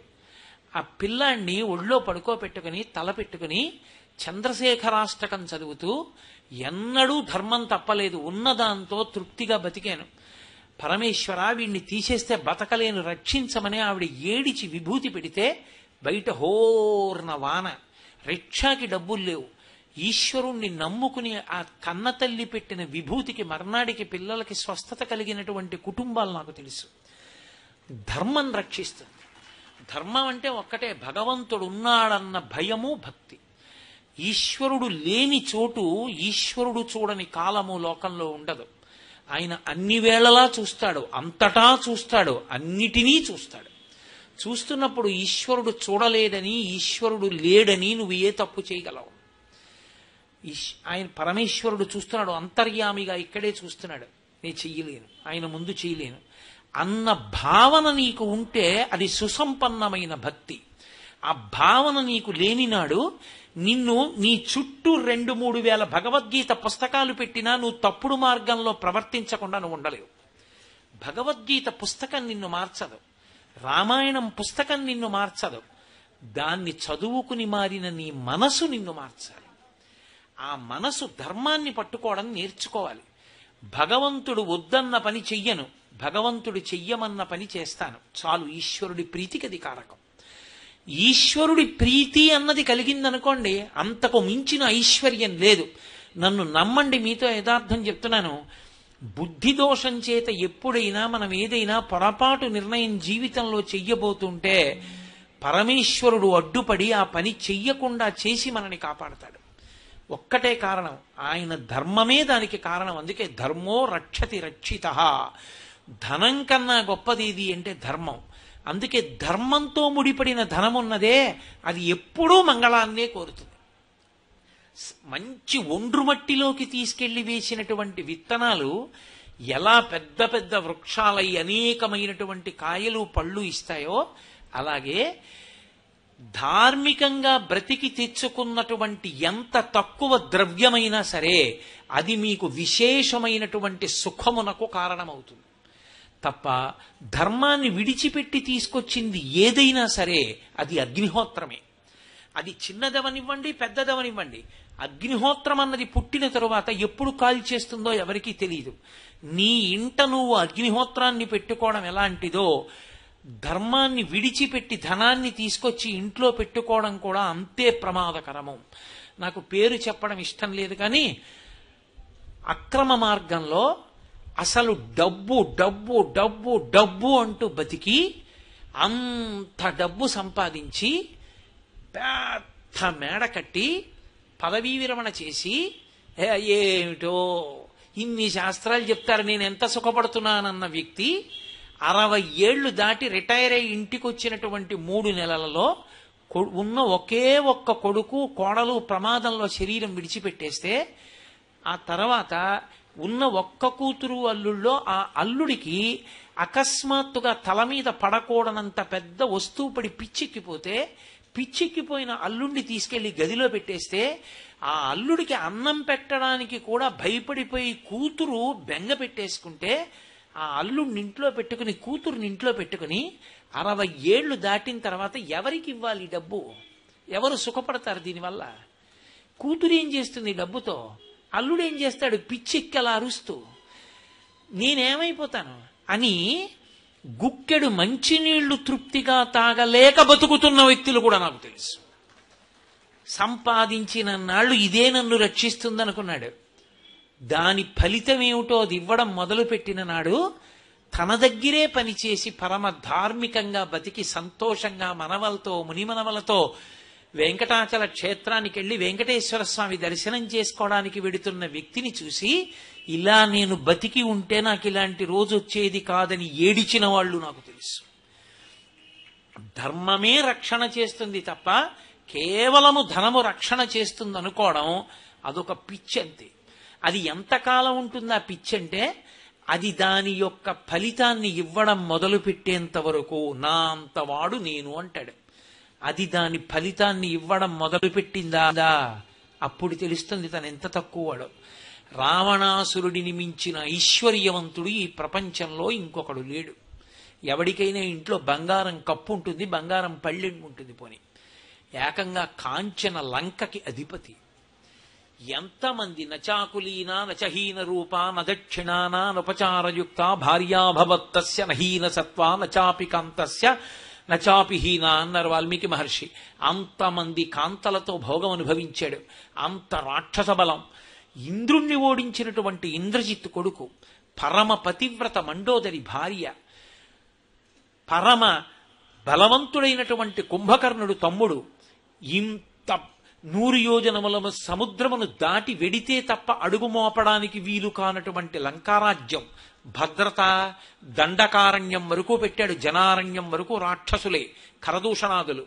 ఇన్నింటి మధ్య నన్నెవరేం చేస్తారని అధార్మికంగా బతికాడు. తనకు అక్కరలేనిది పుష్పక విమానాన్ని అన్నగారిని కొట్టి తీసుకొచ్చాడు కుబేరుడి దగ్గర. ఇంత భోగం అనుభవిస్తున్న నాళ్ళు గుండెల మీద చెయ్యేసుకుని నన్నెవరేం చేయగలరని అడిగాడు. ఒక్క మాట చెప్పారు స్వామి హనుమ, తదేవ ఫలమన్వేతి ధర్మస్య ధర్మనాశన ప్రాప్తం ధర్మఫలం తావద్భవతానత్ర సంశయ. ఇన్నాళ్ళు నువ్వు చేసిన తపస్సు, నువ్వు చేసిన ధర్మం ఫలితం ఇచ్చాయి. ఇప్పుడు ఇక అధర్మం ఫలితం ఇవ్వడం మొదలుపెట్టింది. చూడు ఎలా ఉంటుందో నీ జీవితం అన్నారు. ఇంత కోట్ల మంది రాక్షసులు తెగటారిపోయారు. ఇంద్రుణ్ణి ఓడించిన కొడుకు లక్ష్మణుడి చేతిలో చచ్చిపోయాడు. అంతటి ధర్మాత్ముడు విభీషణుడు తనని విడిచిపెట్టి వెళ్ళిపోయాడు. నిద్రపోతున్న తమ్ముణ్ణి లేపాడు. కుంభకర్ణుడు చచ్చిపోయాడు. నా అన్నవాడు లేకుండా కిరీటం కొట్టేస్తే ఎక్కడికో వెళ్ళి ఇవాళ ఉండి రేపు రా అంటే ఒక రాత్రంతా భయంకరంగా శూన్యమైపోయిన అంతఃపురంలో గడిపి వచ్చి చచ్చి బతికేటప్పుడు అది అధర్మం ఫలితం ఇవ్వడం మొదలుపెట్టేసిన తర్వాత ఆఖరికి ఈ రావణుడు ఎప్పుడు చచ్చిపోతాడని దేవతలు, ఋషులు కూడా ఆకాశంలో నిలబడి రామా చంపేయి చంపేయి చంపేయి అంటుంటే ఇంతమంది నన్ను చంపేయమంటున్నారు. ఎందుకంటే ఒక్కటే కారణం, ధర్మాన్ని విడిచిపెట్టి భోగాన్ని అనుభవించాడు. అంతకన్నా నీచమైన చావు ఎక్కడుంటుంది? వాడు చచ్చిపోవాలని ఇంతమంది అంటుంటే వాడిని బతకనివ్వండి అన్నవాడొక్కడు లేడు. ఆ బతుకొక బతుక అది. అరే ఆయన బతికుండాలని నీకు ఒంట్లో బాగుండకపోతే అయ్యయ్యో మహానుభావుడు ఆయనకి ఆపద ఏమిటండి అని నీ పేరు మీద రుద్రాభిషేకం చేయించేవాడు ఉండాలి. అరే ఆయనకు అనారోగ్యం అండి, ఆయన కష్టంలో ఉన్నారా అండి అని నీ గురించి నమస్కారం పెట్టేవాడు ఉండాలి. కాకుండా అటువంటి దుర్మార్గుడు చచ్చిపోవలసిందే అని లోకమంతా అన్నా నువ్వు పట్టెడన్నం తిని బతికితే మాత్రం ఏం బతుకు ఆ బతుకు? ఆ బతుకు ఒక బతుక? ధర్మాన్ని విడిచిపెట్టి ధనమునందే అపేక్ష పెట్టుకుని తృష్ణకి వశుడై గిరగిర తిరిగినటువంటి వాడి జీవితం అంతం కూడా అంత భయంకరంగా ఉంటుంది. ఇక్కడ ఉత్తర జన్మల యందు ఎందుకంత కష్టాన్ని తెచ్చుకుంటావు? తృప్తి అన్నది నీలో ఉన్నదే తప్ప తృప్తి అన్నది బయట నుంచి వచ్చింది కాదు. నువ్వు డబ్బు జోలికి వెళ్ళవద్దు అని శాస్త్రం అంటే తప్పు. నీ శక్తికి తగినట్టు నువ్వు సంపాదించుకో. శంకర భగవత్పాదులు భజగోవిందంలో ఒకటే అంటారు, యావత్విత్తోపర్జనసక్త స్తావన్ నిజ పరివారో రక్త పశ్చాత్ జీవతి జర్జర దేహే వార్తాకోపిన పృచ్ఛతి గేహే. ఇంకా అంతకన్నా లోకంలో భయంకరమైనటువంటి విషయం ఏముంటుంది? అంతకన్నా భయంకరమైన విషయం ఇంకోటి ఉండదు. యావత్విత్తోపర్జనసక్త, బాబు పక్కకెళ్ళి, యావత్విత్తోపర్జనసక్త స్తావన్ నిజ పరివారో రక్త. ఎంతకాలము డబ్బు సంపాదించడం మీద అనురక్తిని పొంది ఉంటాడో అంతకాలమే నిజ పరివారో రక్త. ఆ చుట్టూ ఉన్నటువంటి సంతానానికి కూడా అపేక్ష. విపరీతమైన సంపాదనకు అలవాటు పడ్డాడనుకోండి, అది తేనెటీగ బ్రతుకులో ఉంటుంది. ఎంతకాలం తెస్తూ ఉంటాడో అంతకాలం బాగుంది అంటారు. కానీ శరీరానికి, మనస్సుకి, మేధకి పరిమితి ఉంది. ఎక్కడో అక్కడ అధర్మం ఫలితం ఇచ్చింది, ఆపేశాడు, ఆగిపోయింది. కనీసం పశ్చాత్ జీవతి జర్జర దేహే, వృద్ధుడైపోయాక బాగున్నారా అని అడిగేవాడు కూడా ఉండడు, అలా పడిపోయి ఉంటాడు. డబ్బు సంపాదిస్తున్నంతసేపే అదే ధర్మాన్ని పట్టుకున్నవాడు అనుకోండి, ఆయన పరమవృద్ధుడైపోయాడు. బ్రతికున్నంత కాలం ధర్మం ధర్మం ధర్మం కొట్టుకున్నాడు, ధర్మమే మాట్లాడాడు, ధార్మికంగానే బతికాడు. ఆయన మంచంలోంచి లేవలేడు. నేను రాలేనమ్మా పెళ్లికి, నేను ఎక్కడొస్తానో అడుగు తడబడిపోతుంది అంటాడు. కొత్త పెళ్లి కొడుకుని, కొత్త పెళ్లి కూతుర్ని మొట్టమొదట ఆయన దగ్గరికి తీసుకెళ్ళండి రా అని తీసుకొచ్చి 4 అక్షతలు వాళ్ళతో వేయించుకోండిరా దంపతులతో అంటారు. ఏది బ్రతుకు? నేను రాలేనురా పెళ్లికి అన్నా మీ దగ్గరికి వచ్చి అక్షతలు వేయించుకోవాలి. నేను రాలేనన్నా శుభలేఖ మీద నీ పేరు వేసి నీ ఆశీస్సులు వేసుకోవాలి. దానికి కారణం నువ్వు పట్టుకున్న ధర్మం. అంత ధార్మికంగా బ్రతికిన వ్యక్తి ఎక్కడుంటాడో ఆ ఇల్లు గుడి. అంతమంది వస్తారు ఆయన కోసం. ఆయన్ని చూస్తే చాలు, ఆయన ఒక్క మాట మాట్లాడితే చాలు, ఎంత ఓదార్పు. ఆయన నోటితో శుభం భూయాత్ అంటే చాలు, శుభం జరుగుతుంది. ఆయన దర్శనం చాలు, ఎంత శాంతినిస్తుందో. ఎందుకని? ఆయన శాంతితో ఉన్నాడు, 10 మందికి శాంతినిస్తాడు. ఆయన శాంతికి కారణం ఒక్కటే, ఆయన ధర్మమే. ఆ ధర్మమా నిన్ను రక్షించేది? అధర్మమా నిన్ను రక్షించేది? ఎంతో సంపాదించాడు, వృద్ధుడైపోయాడు, మంచం మీద పడున్నాడు. ఇప్పుడు ఆ ద్రవ్యమంతా కొడుకు చూస్తున్నాడు. వాణ్ణి రమ్మంటారు. వెనక అయ్యో తండ్రి ఆ వెనకే గదిలో పడుకున్నాడు దగ్గుతూ అని తండ్రి పేరు మీద శుభలేఖ ఇవ్వాలనేటటువంటి కనీస ధర్మం కూడా పాటించరు. కొడుకు పేరు మీద ఇస్తారు. ఎందుకని? ఇప్పుడు డబ్బు వాడి దగ్గర ఉంది. వాడికి ఇచ్చి, నాన్నగారు లోపల ఉన్నారు, మీ అప్పుడప్పుడు మిమ్మల్ని తలుచుకుంటూ ఉంటారు, చూస్తారా ఓసారి అన్నారు అనుకోండి, పోలండి పాపం పడుకోనివ్వండి, పెద్ద ఆయన ఇప్పుడు వెళ్తే ఓ మాట్లాడతారు, మళ్ళీ ఆయాసం వస్తుంది, ఎందుకు లేండి అంటాడు. ఎందుకని? ఇది గౌరవం. ఇది నేను ఎంతో మందిని చూసా. ఎవరి వరకు ఎందుకండి? ఇక్కడ ఈ విశాఖపట్నంలోనే శ్రీభాష్యం అప్పలాచార్య స్వామి వారు నడుం విరిగిపోయి ఓ కుర్చీలో మాత్రమే కూర్చునుంటే, ఒక దేవాలయానికి వెళ్ళి దేవుణ్ణి ఎలా చూస్తారో అలా ఆయన దగ్గరికి వెళ్ళేవారు. తృప్తి అన్న మాటకి ఒకనాడు ఆయన శ్రీరామాయణాన్ని ఇలా పెట్టుకుని ప్రవచనానికి వెడితే వేలకి వేల మంది వినేవారు. ఆయన అలా వెళ్ళిపోతుంటే మహానుభావుడు రాని ఇళ్లల్లోంచి ఆడవాళ్లు పిల్లలు వచ్చి నమస్కారం చేసేవారు. అటువంటి మహాపురుషుడు నడుం విరిగిపోయి కుర్చీలో కూర్చుంటే నేను ఒకసారి వారిని పలకరించడానికి వెళ్ళాను. అయ్యా, మీరు వాడవాడలా రామాయణం చెప్పారు, ఇలా మిమ్మల్ని చూస్తే బాధేస్తోందన్నారు. అది తృప్తి అంటే. ఆయన అన్నారు, ఒరే నాయనా కోటేశ్వరరావు, రామాయణం తిరిగి చెప్పగలిగినంత కాలం చెప్పావుగా, ప్రతి చోటికి వెళ్ళి చెప్పావుగా, ఇక చెప్పగలా, కూర్చో, నీ వినాలనుకున్న వాళ్ళు నీ దగ్గరికి వస్తారు, కూర్చుని చెప్పు అన్నాడయా రామచంద్రమూర్తి. ఇప్పుడు మాత్రం ఏం లోటంటావు? ఎంతమంది వస్తున్నారో చెప్పట్లా రామాయణం అన్నారు. ఎన్ని ఊళ్ళ నుంచో వస్తూనే ఉండేవారు, ఆ రామచంద్రమూర్తిని తలుచుకునేవారు.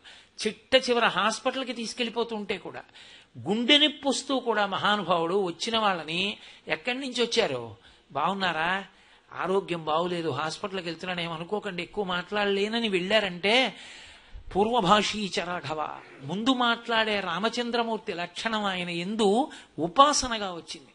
ఆయన వెళ్ళిపోతే, ఆయన శరీరం విడిచిపెట్టేస్తే చక్రవర్తులకు పట్టదు, గంధపు చెక్కలలో కాల్చినంత ఇది చేశారు. ఆయన వెళ్ళిపోయిన రోజున ఆంధ్రదేశంలో కొన్ని 100 కుటుంబాలు అన్నం వండుకోలేదు. అటువంటి మహాపురుషులు ఎందరో. మల్లంపల్లి శరభేశ్వర శర్మ గారి శరీరాన్ని విడిచిపెడితే కొన్ని 100 కుటుంబాలు అన్నం తినలేదు. అంతటి మహాపండితుడు, అంతటి భక్తి తత్పరుడు మహానుభావుడు వెళ్ళిపోయాడని. నీ శరీరం వెళ్ళిపోయిన రోజున, అరే మహానుభావుడు ఆయన వెళ్ళిపోయాడరా, మాకు చెప్పేవాడెవడరా, ఏమి ధార్మికుడురా, ఏమి బతుకు బతికాడరా అని అన్నం, వాళ్ళ అన్నం వండకే ఏం తింటాం అని అండం కాదు. అన్నం వండాలని భార్య మర్చిపోయి చాలా దిగులుగా ఆ రోజున అందరూ ఉపవాసం ఉండేటట్టుగా, కనీసం 100 కుటుంబాలు నిన్ను తలుచుకుని అన్నం తినలేని స్థితిలో ఉండగలగాలంటే ధర్మము వినా వేరొకటి లేదు. ఎవడు ధార్మికుడో వాణ్ణే స్మరిస్తుంది ప్రపంచం తప్ప, ఎంత కూడబెడితే మాత్రం వాడు గుర్తున్నాడు. కారే రాజులు రాజ్యముల్ గెలువరే, గర్వోన్నతిం పొందరే వారేరి, సిరి మూట కట్టుకొని పోవంజాలిరే, భూమిపై పేరైనం కలదే, శిబి ప్రముఖులన్ ప్రీతిన్ యశక్కాములై ఈరే కోర్కెలు వరలంతలపరే ఈ కలమున్ భార్గవ అంటారు పోతన గారు. ఏరి ఎంతమంది చక్రవర్తులు, ఎంతమంది రాజులు, ఇక్కడి నుంచి అక్కడ వరకు నాది రాజ్యం అన్నారు. ఇన్ని సింహాసనాలు ఎంతమంది పరిపాలించారు, ఎంతమంది పేర్లు కూడా లోకంలో ఉన్నాయి, ఎవరు గుర్తున్నాయి?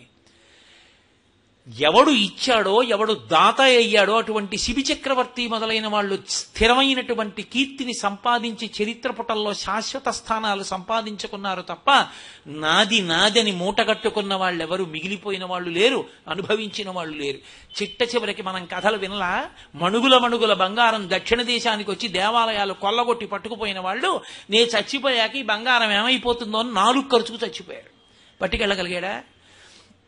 తల్లి గర్భము నుండి ధనము తేడెవ్వడు వెళ్ళిపోయడినాడు వెంటరాదు, లక్షాధికారైన లవణమన్నమె కాని మెరుగు బంగారంబు మింగబోడు, పొందుగా మెరుగైన భూమి లోపల పెట్టి దాన ధర్మము లేక దాచి దాచి తుదకు దొంగలకిత్తురో దొరలకవునో, తేనె జుంటీగలీయవా తెరువరులకు భూషణ వికాస శ్రీధర్మ పురనివాస దుష్ట సంహార నరసింహ దురిత దూరా అంటాడు నృసింహ శతకకర్త. ఎవడు అమ్మ కడుపులోంచి వచ్చినప్పుడు కోట్లు తెచ్చావా, ఈ శరీరం విడిచిపెట్టి వెళ్ళిపోయేటప్పుడు కోట్లు పట్టుకెడతావా?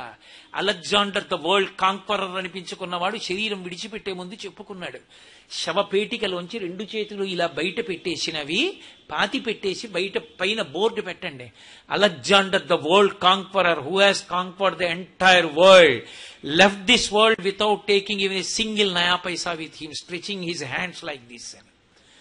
ఇలా ఖాళీ చేతులతో వచ్చాడు, ఖాళీ చేతులతో వెళ్ళిపోయాడు. నువ్వు పట్టుకెళ్లేది ఏదైనా ఉంటే నీళ్లతో తడిపిన, బట్టతో తుడిచిన, ఎప్పుడూ చెరిగిపోని గీతలు గీసిన శిల్పి ఉన్నాడే పరమేశ్వరుడు. ఆయన్ని జ్ఞాపకం పెట్టుకుని ఆయన చెప్పినట్టు బతికి ధర్మాన్ని పట్టుకున్నవాడున్నాడే వాడు శాశ్వత కీర్తి గణిస్తాడు. వాడు ఆ వంశంలో పుట్టిన కారణం చేత ఆ వంశం అంతా తరిస్తుంది. ఒక రఘుమహారాజు గారు పుట్టాడు, ఇక్ష్వాకు వంశం రఘువంశమైంది. ఒక్క రామచంద్రమూర్తి పుట్టారు, యుగాలు మారిపోయినా రామచంద్రమూర్తి నామం చెప్పుకుంటూనే ఉన్నాం. ఒక ధర్మరాజు గారు మహానుభావుడు, ఆయన పేరు చెప్తే చాలు పరవశించిపోతాం. ఎక్కడ ధర్మమో అక్కడ విజయము, ఎక్కడ ధర్మమో అక్కడ రక్షణ, ఎక్కడ ధర్మమునందు అనురక్తి లేదో, ఎక్కడ ధర్మము విడిచిపెట్టబడి కేవలము ధనమునకు మాత్రమే విశేష ప్రాధాన్యత ఇవ్వబడుతుందో అక్కడ కేవలము పతనము తప్ప ఉన్నతి అన్న మాట అన్వయము కాదు. పైగా అటువంటి ద్రవ్యాన్ని తెచ్చి ఇంట్లో పెట్టడం విశేషమైనటువంటి అగ్నిహోత్రాన్ని తెచ్చి పెట్టుకోవడమే. దానివల్ల తనని నమ్ముకున్న వాళ్ళు అందరూ పాడైపోతారు. మహానుభావుడు చిట్ట చివరికి ఆ రావణాసురుడు ఏమైపోయాడు? ఏది మిగిల్చుకున్నాడు? ఎవరు మిగిలారు అనుభవించడానికి? కాబట్టి ఆ స్థితిని తెచ్చుకోకూడదు అంటే ప్రయత్నపూర్వకంగా ధర్మం వైపుకి ఒరగడం నేర్చుకోవాలి. అందుకే మనుష్యునకు బుద్ధినిచ్చాడు పరమేశ్వరుడు. అందుకే మనం లోకంలో ఏ కార్యం చేసినా ఓం శాంతి శాంతి శాంతి అన్న మాటతో పూర్తి చేస్తాం. నువ్వు శాంతంగా ఉండాలి, 10 మంది నీ వలన శాంతిగా ఉండాలి. నువ్వు శాంతంగా ఉండకుండా 10 మందిని శాంతిగా ఉంచకుండా ఎప్పుడూ అందరూ భయపడేటట్టు బతకడం, భయపడేటట్టు చచ్చిపోవడం, నీ చరిత్ర చదువుకున్నా కూడా భయపడ్డాం, అలా మనిషి బ్రతకూడదు. మనిషి పరమ శాంతియుతంగా జీవించగలగాలి. తృప్తిని తనంత తాను అలవరుచుకోవాలి. నేను నిన్ననే అంటున్నాను మా మోహన్ రావు గారితో కాకినాడ వెళ్ళేటప్పుడు, తృప్తిని నటించడంతో ప్రారంభం అవ్వాలి, తృప్తి నీ జీవన విధానం అయిపోవాలి. తృప్తి తనంత తాను ఎవ్వడికీ మొట్టమొదట్లో ఉండదు. ఇప్పుడు నేను ఇక్కడికి వచ్చాను ఉపన్యాసానికి, పరిపూర్ణమైన తృప్తితో వెళ్ళిపోతానని మీరు అనుకోకండి.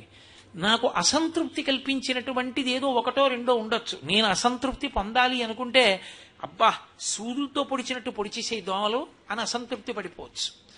కానీ మొదట తృప్తిగా ఉన్నట్లు నటించడం నేర్చుకో. నటించడం అంటే కోట్లకి కోట్లు సంపాదించాడు, నిజ జీవితంలో బిచ్చగాడి పాత్ర వేస్తున్నాడు, బిచ్చగాడిలాగే ఉంటాడు. 3 రోజుల నుంచి అన్నం లేని వాడి ముఖం ఎలా ఉంటుందో అలాగే ఉంటాడు, ఇంతంత బవిరిగడ్డాలతో. అలా నీవు అసంతృప్తిగా ఉన్నా తృప్తిగా ఉన్నట్లు నటించడంతో మొదలుపెట్టు జీవితం. ఆ నటనతో మొదలుపెట్టి తృప్తిగా ఉన్నట్టు నటించడం తప్ప అసంతృప్తిగా ఉన్నట్టు నటించను నా జీవితంలోను. ఎప్పుడూ తృప్తిగా ఉన్నట్టే నటించడం. కాబట్టి కడుపులో ఇంకోటి ఉన్నా పైకి తృప్తిగానే కనపడవు. క్రమంగా నీకు తృప్తిగా ఉండడం అలవాటైపోతుంది. నువ్వు తృప్తిగా ఉన్నట్టే ఉంటావు కాబట్టి అశాంతి ఉండదు. నువ్వు ఎవ్వరి మీద గొడవకెళ్ళవు, ఎక్కడా అల్లరి ఉండదు. తృప్తిని నటించడం మొదలు పెట్టాలి తప్ప మొట్టమొదటే తృప్తిగా ఉండిపోవడం సాధ్యం కాని వాళ్ళకి కనీసం తృప్తి నటించడం మొదలు పెడితే తృప్తిగా ఉండడం అలవాటైపోతుంది. మీరు చూడండి, వేదం నేర్పే వాళ్ళు ఉంటారు, మహానుభావులు వేద పండితులు, వాళ్ళు స్వరంతో నేర్పుతారు. ఉదాత్త, అనుదాత్త, స్వరిత అని స్వరం, దాన్ని చేత్తో ఇలా చెప్పడం అలవాటైపోతుంది వాళ్ళకి. వాళ్ళు తర్వాత ఎవరితోన్నా మాట్లాడుతున్నా ఇలా ఇలా అంటుంటారు. అది స్వరం చెప్పడం అలవాటైపోయింది వాళ్ళకి. మీరు సంగీత విద్వాంసులు చూడండి, వాళ్ళకి ఎప్పుడు శృతి అలవాటు అవుతుంది. వాళ్ళు మంత్రపుష్పం చదివినా సరే శృతిలో అలాగే చదువుతారు అందంగా. అలా తృప్తిని నటించడం మొదలుపెట్టారనుకోండి, తృప్తిగా ఉండడం అలవాటైపోతుంది, మనసు వశపడిపోతుంది, తృప్తిగా ఉండడం అలవాటు అవుతుంది. అందుకే కనీసం తృప్తి తనంత తాను రాకపోతే తృప్తిగా ఉన్నట్లు నటించడం అన్నా ప్రారంభించాలి జీవితంలో. అది కూడా చేత కాలేదనుకోండి, క్రమంగా వశపడిపోయేది దేనికి అంటే తృష్ణకే. తృష్ణకి చిక్కినవాడు ఎంత దారుణమైన స్థితిని పొందుతాడో రామకృష్ణ పరమహంస చెప్తారు. ఒక పావు కప్పని పట్టుకుంది, కప్ప సగం పావు నోట్లోకి వెళ్ళిపోయింది, ముందు భాగం సగమే బయటికి ఉంది, ఇంకా చచ్చిపోలేదు, కొద్దిగా ఓపిక ఉంది. దాని ముందు నుంచి ఈగ ఎగురుతోంది. కప్ప నాలుక చాపి ఆ ఈగని పట్టుకునే ప్రయత్నం చేస్తోంది. ఎందుకు అంటే కప్పను, పావు నోట్లోకి సగం వెళ్ళిపోయిన కప్పకి ఇంకా నోరు బయటకుంది కాబట్టి ఈగని పట్టుకుందామన్న తాపత్రయం. జీవితంలో తృప్తి అన్నది లేక తృష్ణకే లొంగిపోయినవాడు కప్ప నోట చిక్కిన కప్పలా అయిపోతాడు. తృప్తిగా ఉండడం అలవాటైపోయిన వాడు ఆఖరికి శరీరం పడిపోతున్నప్పుడు కూడా పరమేశ్వరుడు ఈ శరీరాన్ని ఇచ్చినందుకో మహానుభావుడు దీంతో చెయ్యవలసిన మంచి పనులు చేయించాడు. ఏ శరీరం అయితేనే ఈశ్వరుడు ఈ మాట, ఏ శరీరం ఇవ్వని నాకు బెంగలేదు, అది తృప్తి అంటే.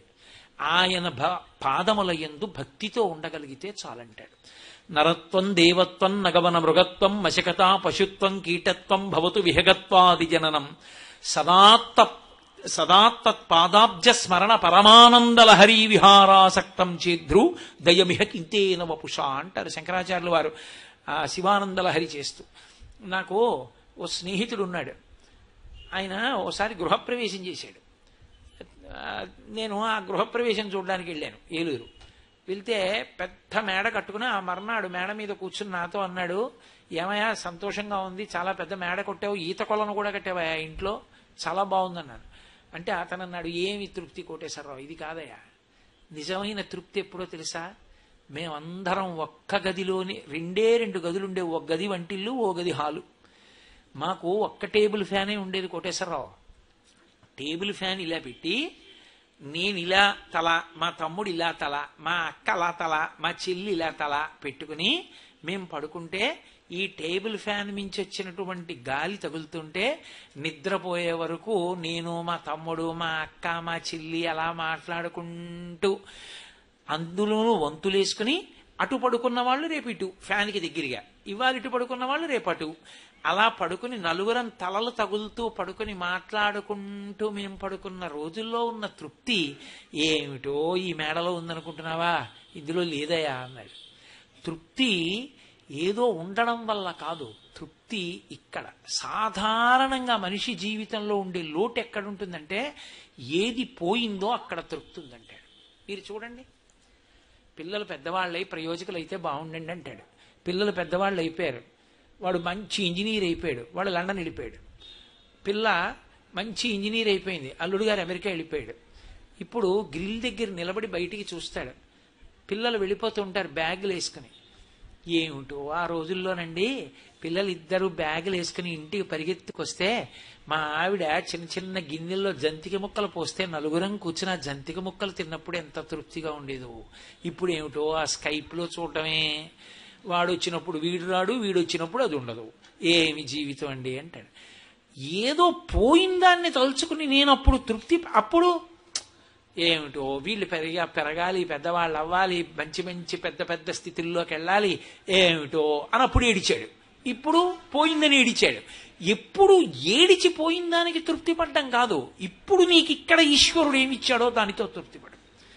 ఒరే, నా జన్మాంతరంలో ఒక డిఐజీ ఇటుపక్క, ఒక ఎస్పీ ఒక పక్క, ఒక సీనియర్ ఐఏఎస్ ముందు నడుస్తుంటే మధ్యలో వెళ్లే అవకాశం నాకు ఉంటుందిరా? నేనేమన్నా కేంద్ర మంత్రినా, రాష్ట్ర మంత్రినా? పరమేశ్వరుడు ఎంత కృప చేశాడు రా! ఓ పక్క డిఐజీ, ఓ పక్క ఎస్పీ, ఓ పక్క ఐఏఎస్ ఉంటే ముగ్గురి మధ్యలో నడిచి వేదికెక్కావా? ఈశ్వరా, నీ బిడ్డను అలా చూసుకోవాలని నాటకం ఆడి ఇక్కడికి పిలిపించి అలా ఎక్కించావా వేదిక మీదకి? ఈశ్వరా, నీకు నమస్కరిస్తున్నాను అని నువ్వు తృప్తి పడగలిగితే నీ తృప్తికి ఇక్కడే ఉంది. అది చూసి అలా నా వెంట వచ్చేట్టు నేను మంత్రిని అయితే ఎంత బాగుండో అని ఏడిస్తే నీ కర్మ. నువ్వు ఎప్పటికీ బాగుపడలేవు.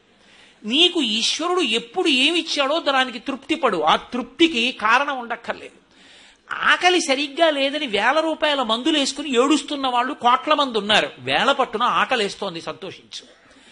దాహం వేస్తే మంచినీళ్లు లోపలికి వెళ్ళక మధ్యలో కన్నం పెట్టి గొట్టం పెడితే ముక్కులోంచి పోసుకుంటున్న వాళ్ళు ఉన్నారు. గుటుక్కు నీళ్లు తాగితే లోపలికి వెడుతున్నాయి, సంతోషించు. రాత్రి తిని పడుకుంటే పొద్దుడికి కడుపులో పోట్లు వచ్చి జీర్ణం అవ్వక ఏడుస్తున్న వాళ్ళు 1,00,000 మంది ఉన్నారు. తిన్నది గుండ్రాయి అయినా సరే తెల్లారేటప్పటికి జీర్ణం అయిపోతోంది, సంతోషించు. పడుకుంటే నిద్ర పట్టక చారుడు మాత్రలు వేసుకు పడుకుంటున్న వాళ్ళు ఉన్నారు. తలగడా మీద చెయ్యెట్టుకుని ఇలా పడుకుంటే నిద్ర పడుతోంది. పుస్తకం ఉంటే తప్ప మాట్లాడలేని వాళ్ళు ఉన్నారు. వేదికెక్కి కూర్చుని మాట్లాడడం మొదలు పెడితే గంగా ప్రవాహంలో వస్తోంది, సంతోషించు ఈశ్వరుడి కారుణ్యానికి. కొంతమంది కూర్చోలేని వాళ్ళు ఉన్నారు, కూర్చుంటున్నావు. నడవలేని వాళ్ళు ఉన్నారు, నడుస్తున్నావు. చూడలేని వాళ్ళు ఉన్నారు, చూస్తున్నావు. వినలేని వాళ్ళు ఉన్నారు, వింటున్నావు. ఈశ్వరుడు నీకు ఇచ్చిన దానికి ప్రతి క్షణం తృప్తితో ఓలలాడిపోవాలి. ఎన్ని మాటలు కృతజ్ఞత చెప్తావు? అది మానేసి ఎప్పుడూ ఏదో పోయిందాన్ని తలుచుకుని ఏడవడం కాదు, వచ్చేదాన్ని ఊహించుకుని అలా జరిగితే బాగుండని కనుబొమలు ఎగరేయడం కాదు. ఇప్పుడు ఇక్కడ నీకు ఈశ్వరుడు వర్తమానంలో ఏమిచ్చాడో దానితో తృప్తిగా ఉండడం అలవాటైతే వాణ్ణి మించిన భాగ్యవంతుడు లేడు. అదే ధర్మం. చాలు ఈశ్వర, ఇంకేమి ఇవ్వాలి ఇంతకన్నా? ఆకలేశావు, తినడానికి ఇచ్చావు, కడుపు నిండా తిన్నాను, ప్రేమగా పెట్టే భార్య, చేతికి మట్టి గాజులైతే ఏం, బంగారు గాజులైతే పరమ ప్రేమతో వడ్డించింది. కడుపు నిండా తిన్నావు, మంచినీళ్ళు తాగావు, హాయిగా కులాసాగా కబుర్లు చెప్పుకుంటూ ఇద్దరు పడుకున్నారు, నిద్రపోయారు. విశ్వనాథ సత్యనారాయణ గారి 1000 పడగల్లో మరచెంబు చూసుకుని సంతోషపడిపోయిన దంపతుల్లా. ఇంకేం కావాలి నీకు? తృప్తి ఐశ్వర్యము. తృప్తిని విడిచిపెట్టిన తృష్ణ పతనహేతువు. అది తప్ప ధనం కాదు పాడు చేసేది. ధార్మికంగా వచ్చిన ధనం నిన్నెందుకు పాడు చేస్తాను? జనక మహారాజు గారు పాడైపోయాడు అంటే ధనానికి పాడైపోయాడు. నువ్వు ధర్మ మార్గంలో ఉండగా కోట్లు వచ్చి పడిపోయాయి, నీకేమీ బాధ లేదు, నిన్నేం పాడు చేయదు. ధర్మం తప్పి తృష్ణక వశుడవైతే పాడైపోతావు. ధర్మం వేపుకున్నావు, నీకు ఎంతంతో సంబంధం లేదు. తృప్తి ఇక్కడ కాదు, ఉత్తర జన్మలకి కూడా నీకు ఉన్నతి హేతు. తృష్ణ ఇక్కడ కాదు, ఉత్తర జన్మలలో కూడా పతన హేతు. ఇది తెలుసుకున్న నాడు ధర్మము ధనము ప్రాముఖ్యత ఎలా ముడివేసుకోవాలి అలవాటైందనుకోండి, చాలు, జీవితం సఫలం చేసుకుంటాడు. మీరందరూ ప్రాజ్ఞులు, బాగా చదువుకున్నవాళ్ళు కాబట్టి అనేక ఉపమానాలతో అనేక గంటలు చెప్పక్కర్లేదు. ఏకశబ్ద సమ్యజ్ఞాత సృష్ట ప్రయుక్త స్వర్గే లోకే కామదుగ్భవతి. బాగా చదువుకుని పండితుడైనటువంటి కొడుకు దగ్గరికి వెళ్ళి మాట్లాడేటప్పుడు తండ్రి బోలెడంత చెప్పక్కర్లేదు. ఒరే, అది ఆవు, దాటొస్తావే, ప్రదక్షిణం చేసిరా అంటే చాలు. అసలు ఆవు అంటే ఏమిటో తెలియనివాడైతే, ఆవు గొప్పతనం తెలియనివాడైతే, ఒరే గోవు అంటే ఏమిటో తెలుసా, పరదేవతరా, కామాక్షి స్వరూపం రా, దానికి ప్రదక్షిణం చేస్తే దిలీపుడికి ఇంత అయిందిరా, భూమండల ప్రదక్షిణం రా, ప్రదక్షిణం చేయరా, ఇన్ని చెప్పాలి. అన్నీ తెలుసున్న పెద్ద కొడుకు గభాలన వచ్చేస్తుంటే, నాన్న అలా వచ్చే ప్రదక్షిణంగా రా అంటే చాలు. మీరు అన్నీ తెలుసున్న పెద్ద కొడుకు లాంటి వాళ్ళు, మీకు ప్రదక్షిణం చేసిరా అంటే చాలు తప్ప మీకు గోవు గురించి అంతా చెప్పవలసిన అవసరం లేదు. కాబట్టి ధనము ధర్మము ప్రాముఖ్యత గూర్చి ఈ పాటి చెప్పినది చాలు, మీరు ఊంచుకోగలరు. కాబట్టి పరమేశ్వరుడు తన నిర్హేతుకమైనటువంటి కృపాకటాక్ష వీక్షణముల చేత మనమందరం కూడా ధర్మము వైపుకు ఊంచుకుని, అసలు ఈ దేశమునకు పేరే ధర్మం. అందుకే పతాకమునందు కూడా ధర్మచక్రం, సనాతన ధర్మం. ఆఖరికి యుద్ధంలో కూడా ధర్మం. దొరికిన వీరుడి కంఠం మీద కత్తి పెట్టి పరపర కోసేద్దాం అనుకునేటప్పటికి సూర్యాస్తమయమైందని భీష్మాచార్యులు వారు శంఖం పూరిస్తే వదిలిపెట్టి వెళ్ళిపోయారు. అంతే, నాకు శంఖం వినపడలేదని కంఠం కోయలేదు. సూర్యాస్తమయమైంది, భీష్ముడు శంఖం పూరించాడు, వదిలేశాడంతే, శత్రువు దొరికిన. అందుకే యుద్ధం కూడా ధర్మయుద్ధమే. యుద్ధంలో కూడా ధర్మమే, సావులో ధర్మం, బతుకులో ధర్మం, బతికున్నన్నాళ్ళు ధర్మం. ధర్మం కన్నా గొప్ప ఇంకోట్లేదు. ఏదైనా ధర్మంతో ముడిపడాలి. ధర్మబద్ధమైన అర్థము, ధర్మబద్ధమైన కామము మోక్షమునకు దారితీస్తుంది. ధర్మాన్ని విడిచిపెట్టిన అర్ధకామములు తృష్ణకి దారితీస్తాయి. ఈ విషయాన్ని ఎంత పరిశీలనం చేస్తే అది మనని అంతగా పరమేశ్వరుడి వైపుకి ఒరిగిపోయేటట్టుగా చేస్తుంది. కాబట్టి ఆ కోణంలో భగవంతుడు మనకి చక్కటి ఆలోచన సరళనిచ్చి ధార్మికమైన జీవనాన్ని గడపగలిగినటువంటి భాగ్యాన్ని ఆయన కృపాకటాక్షణముల చేత మనకి అందించుగాక.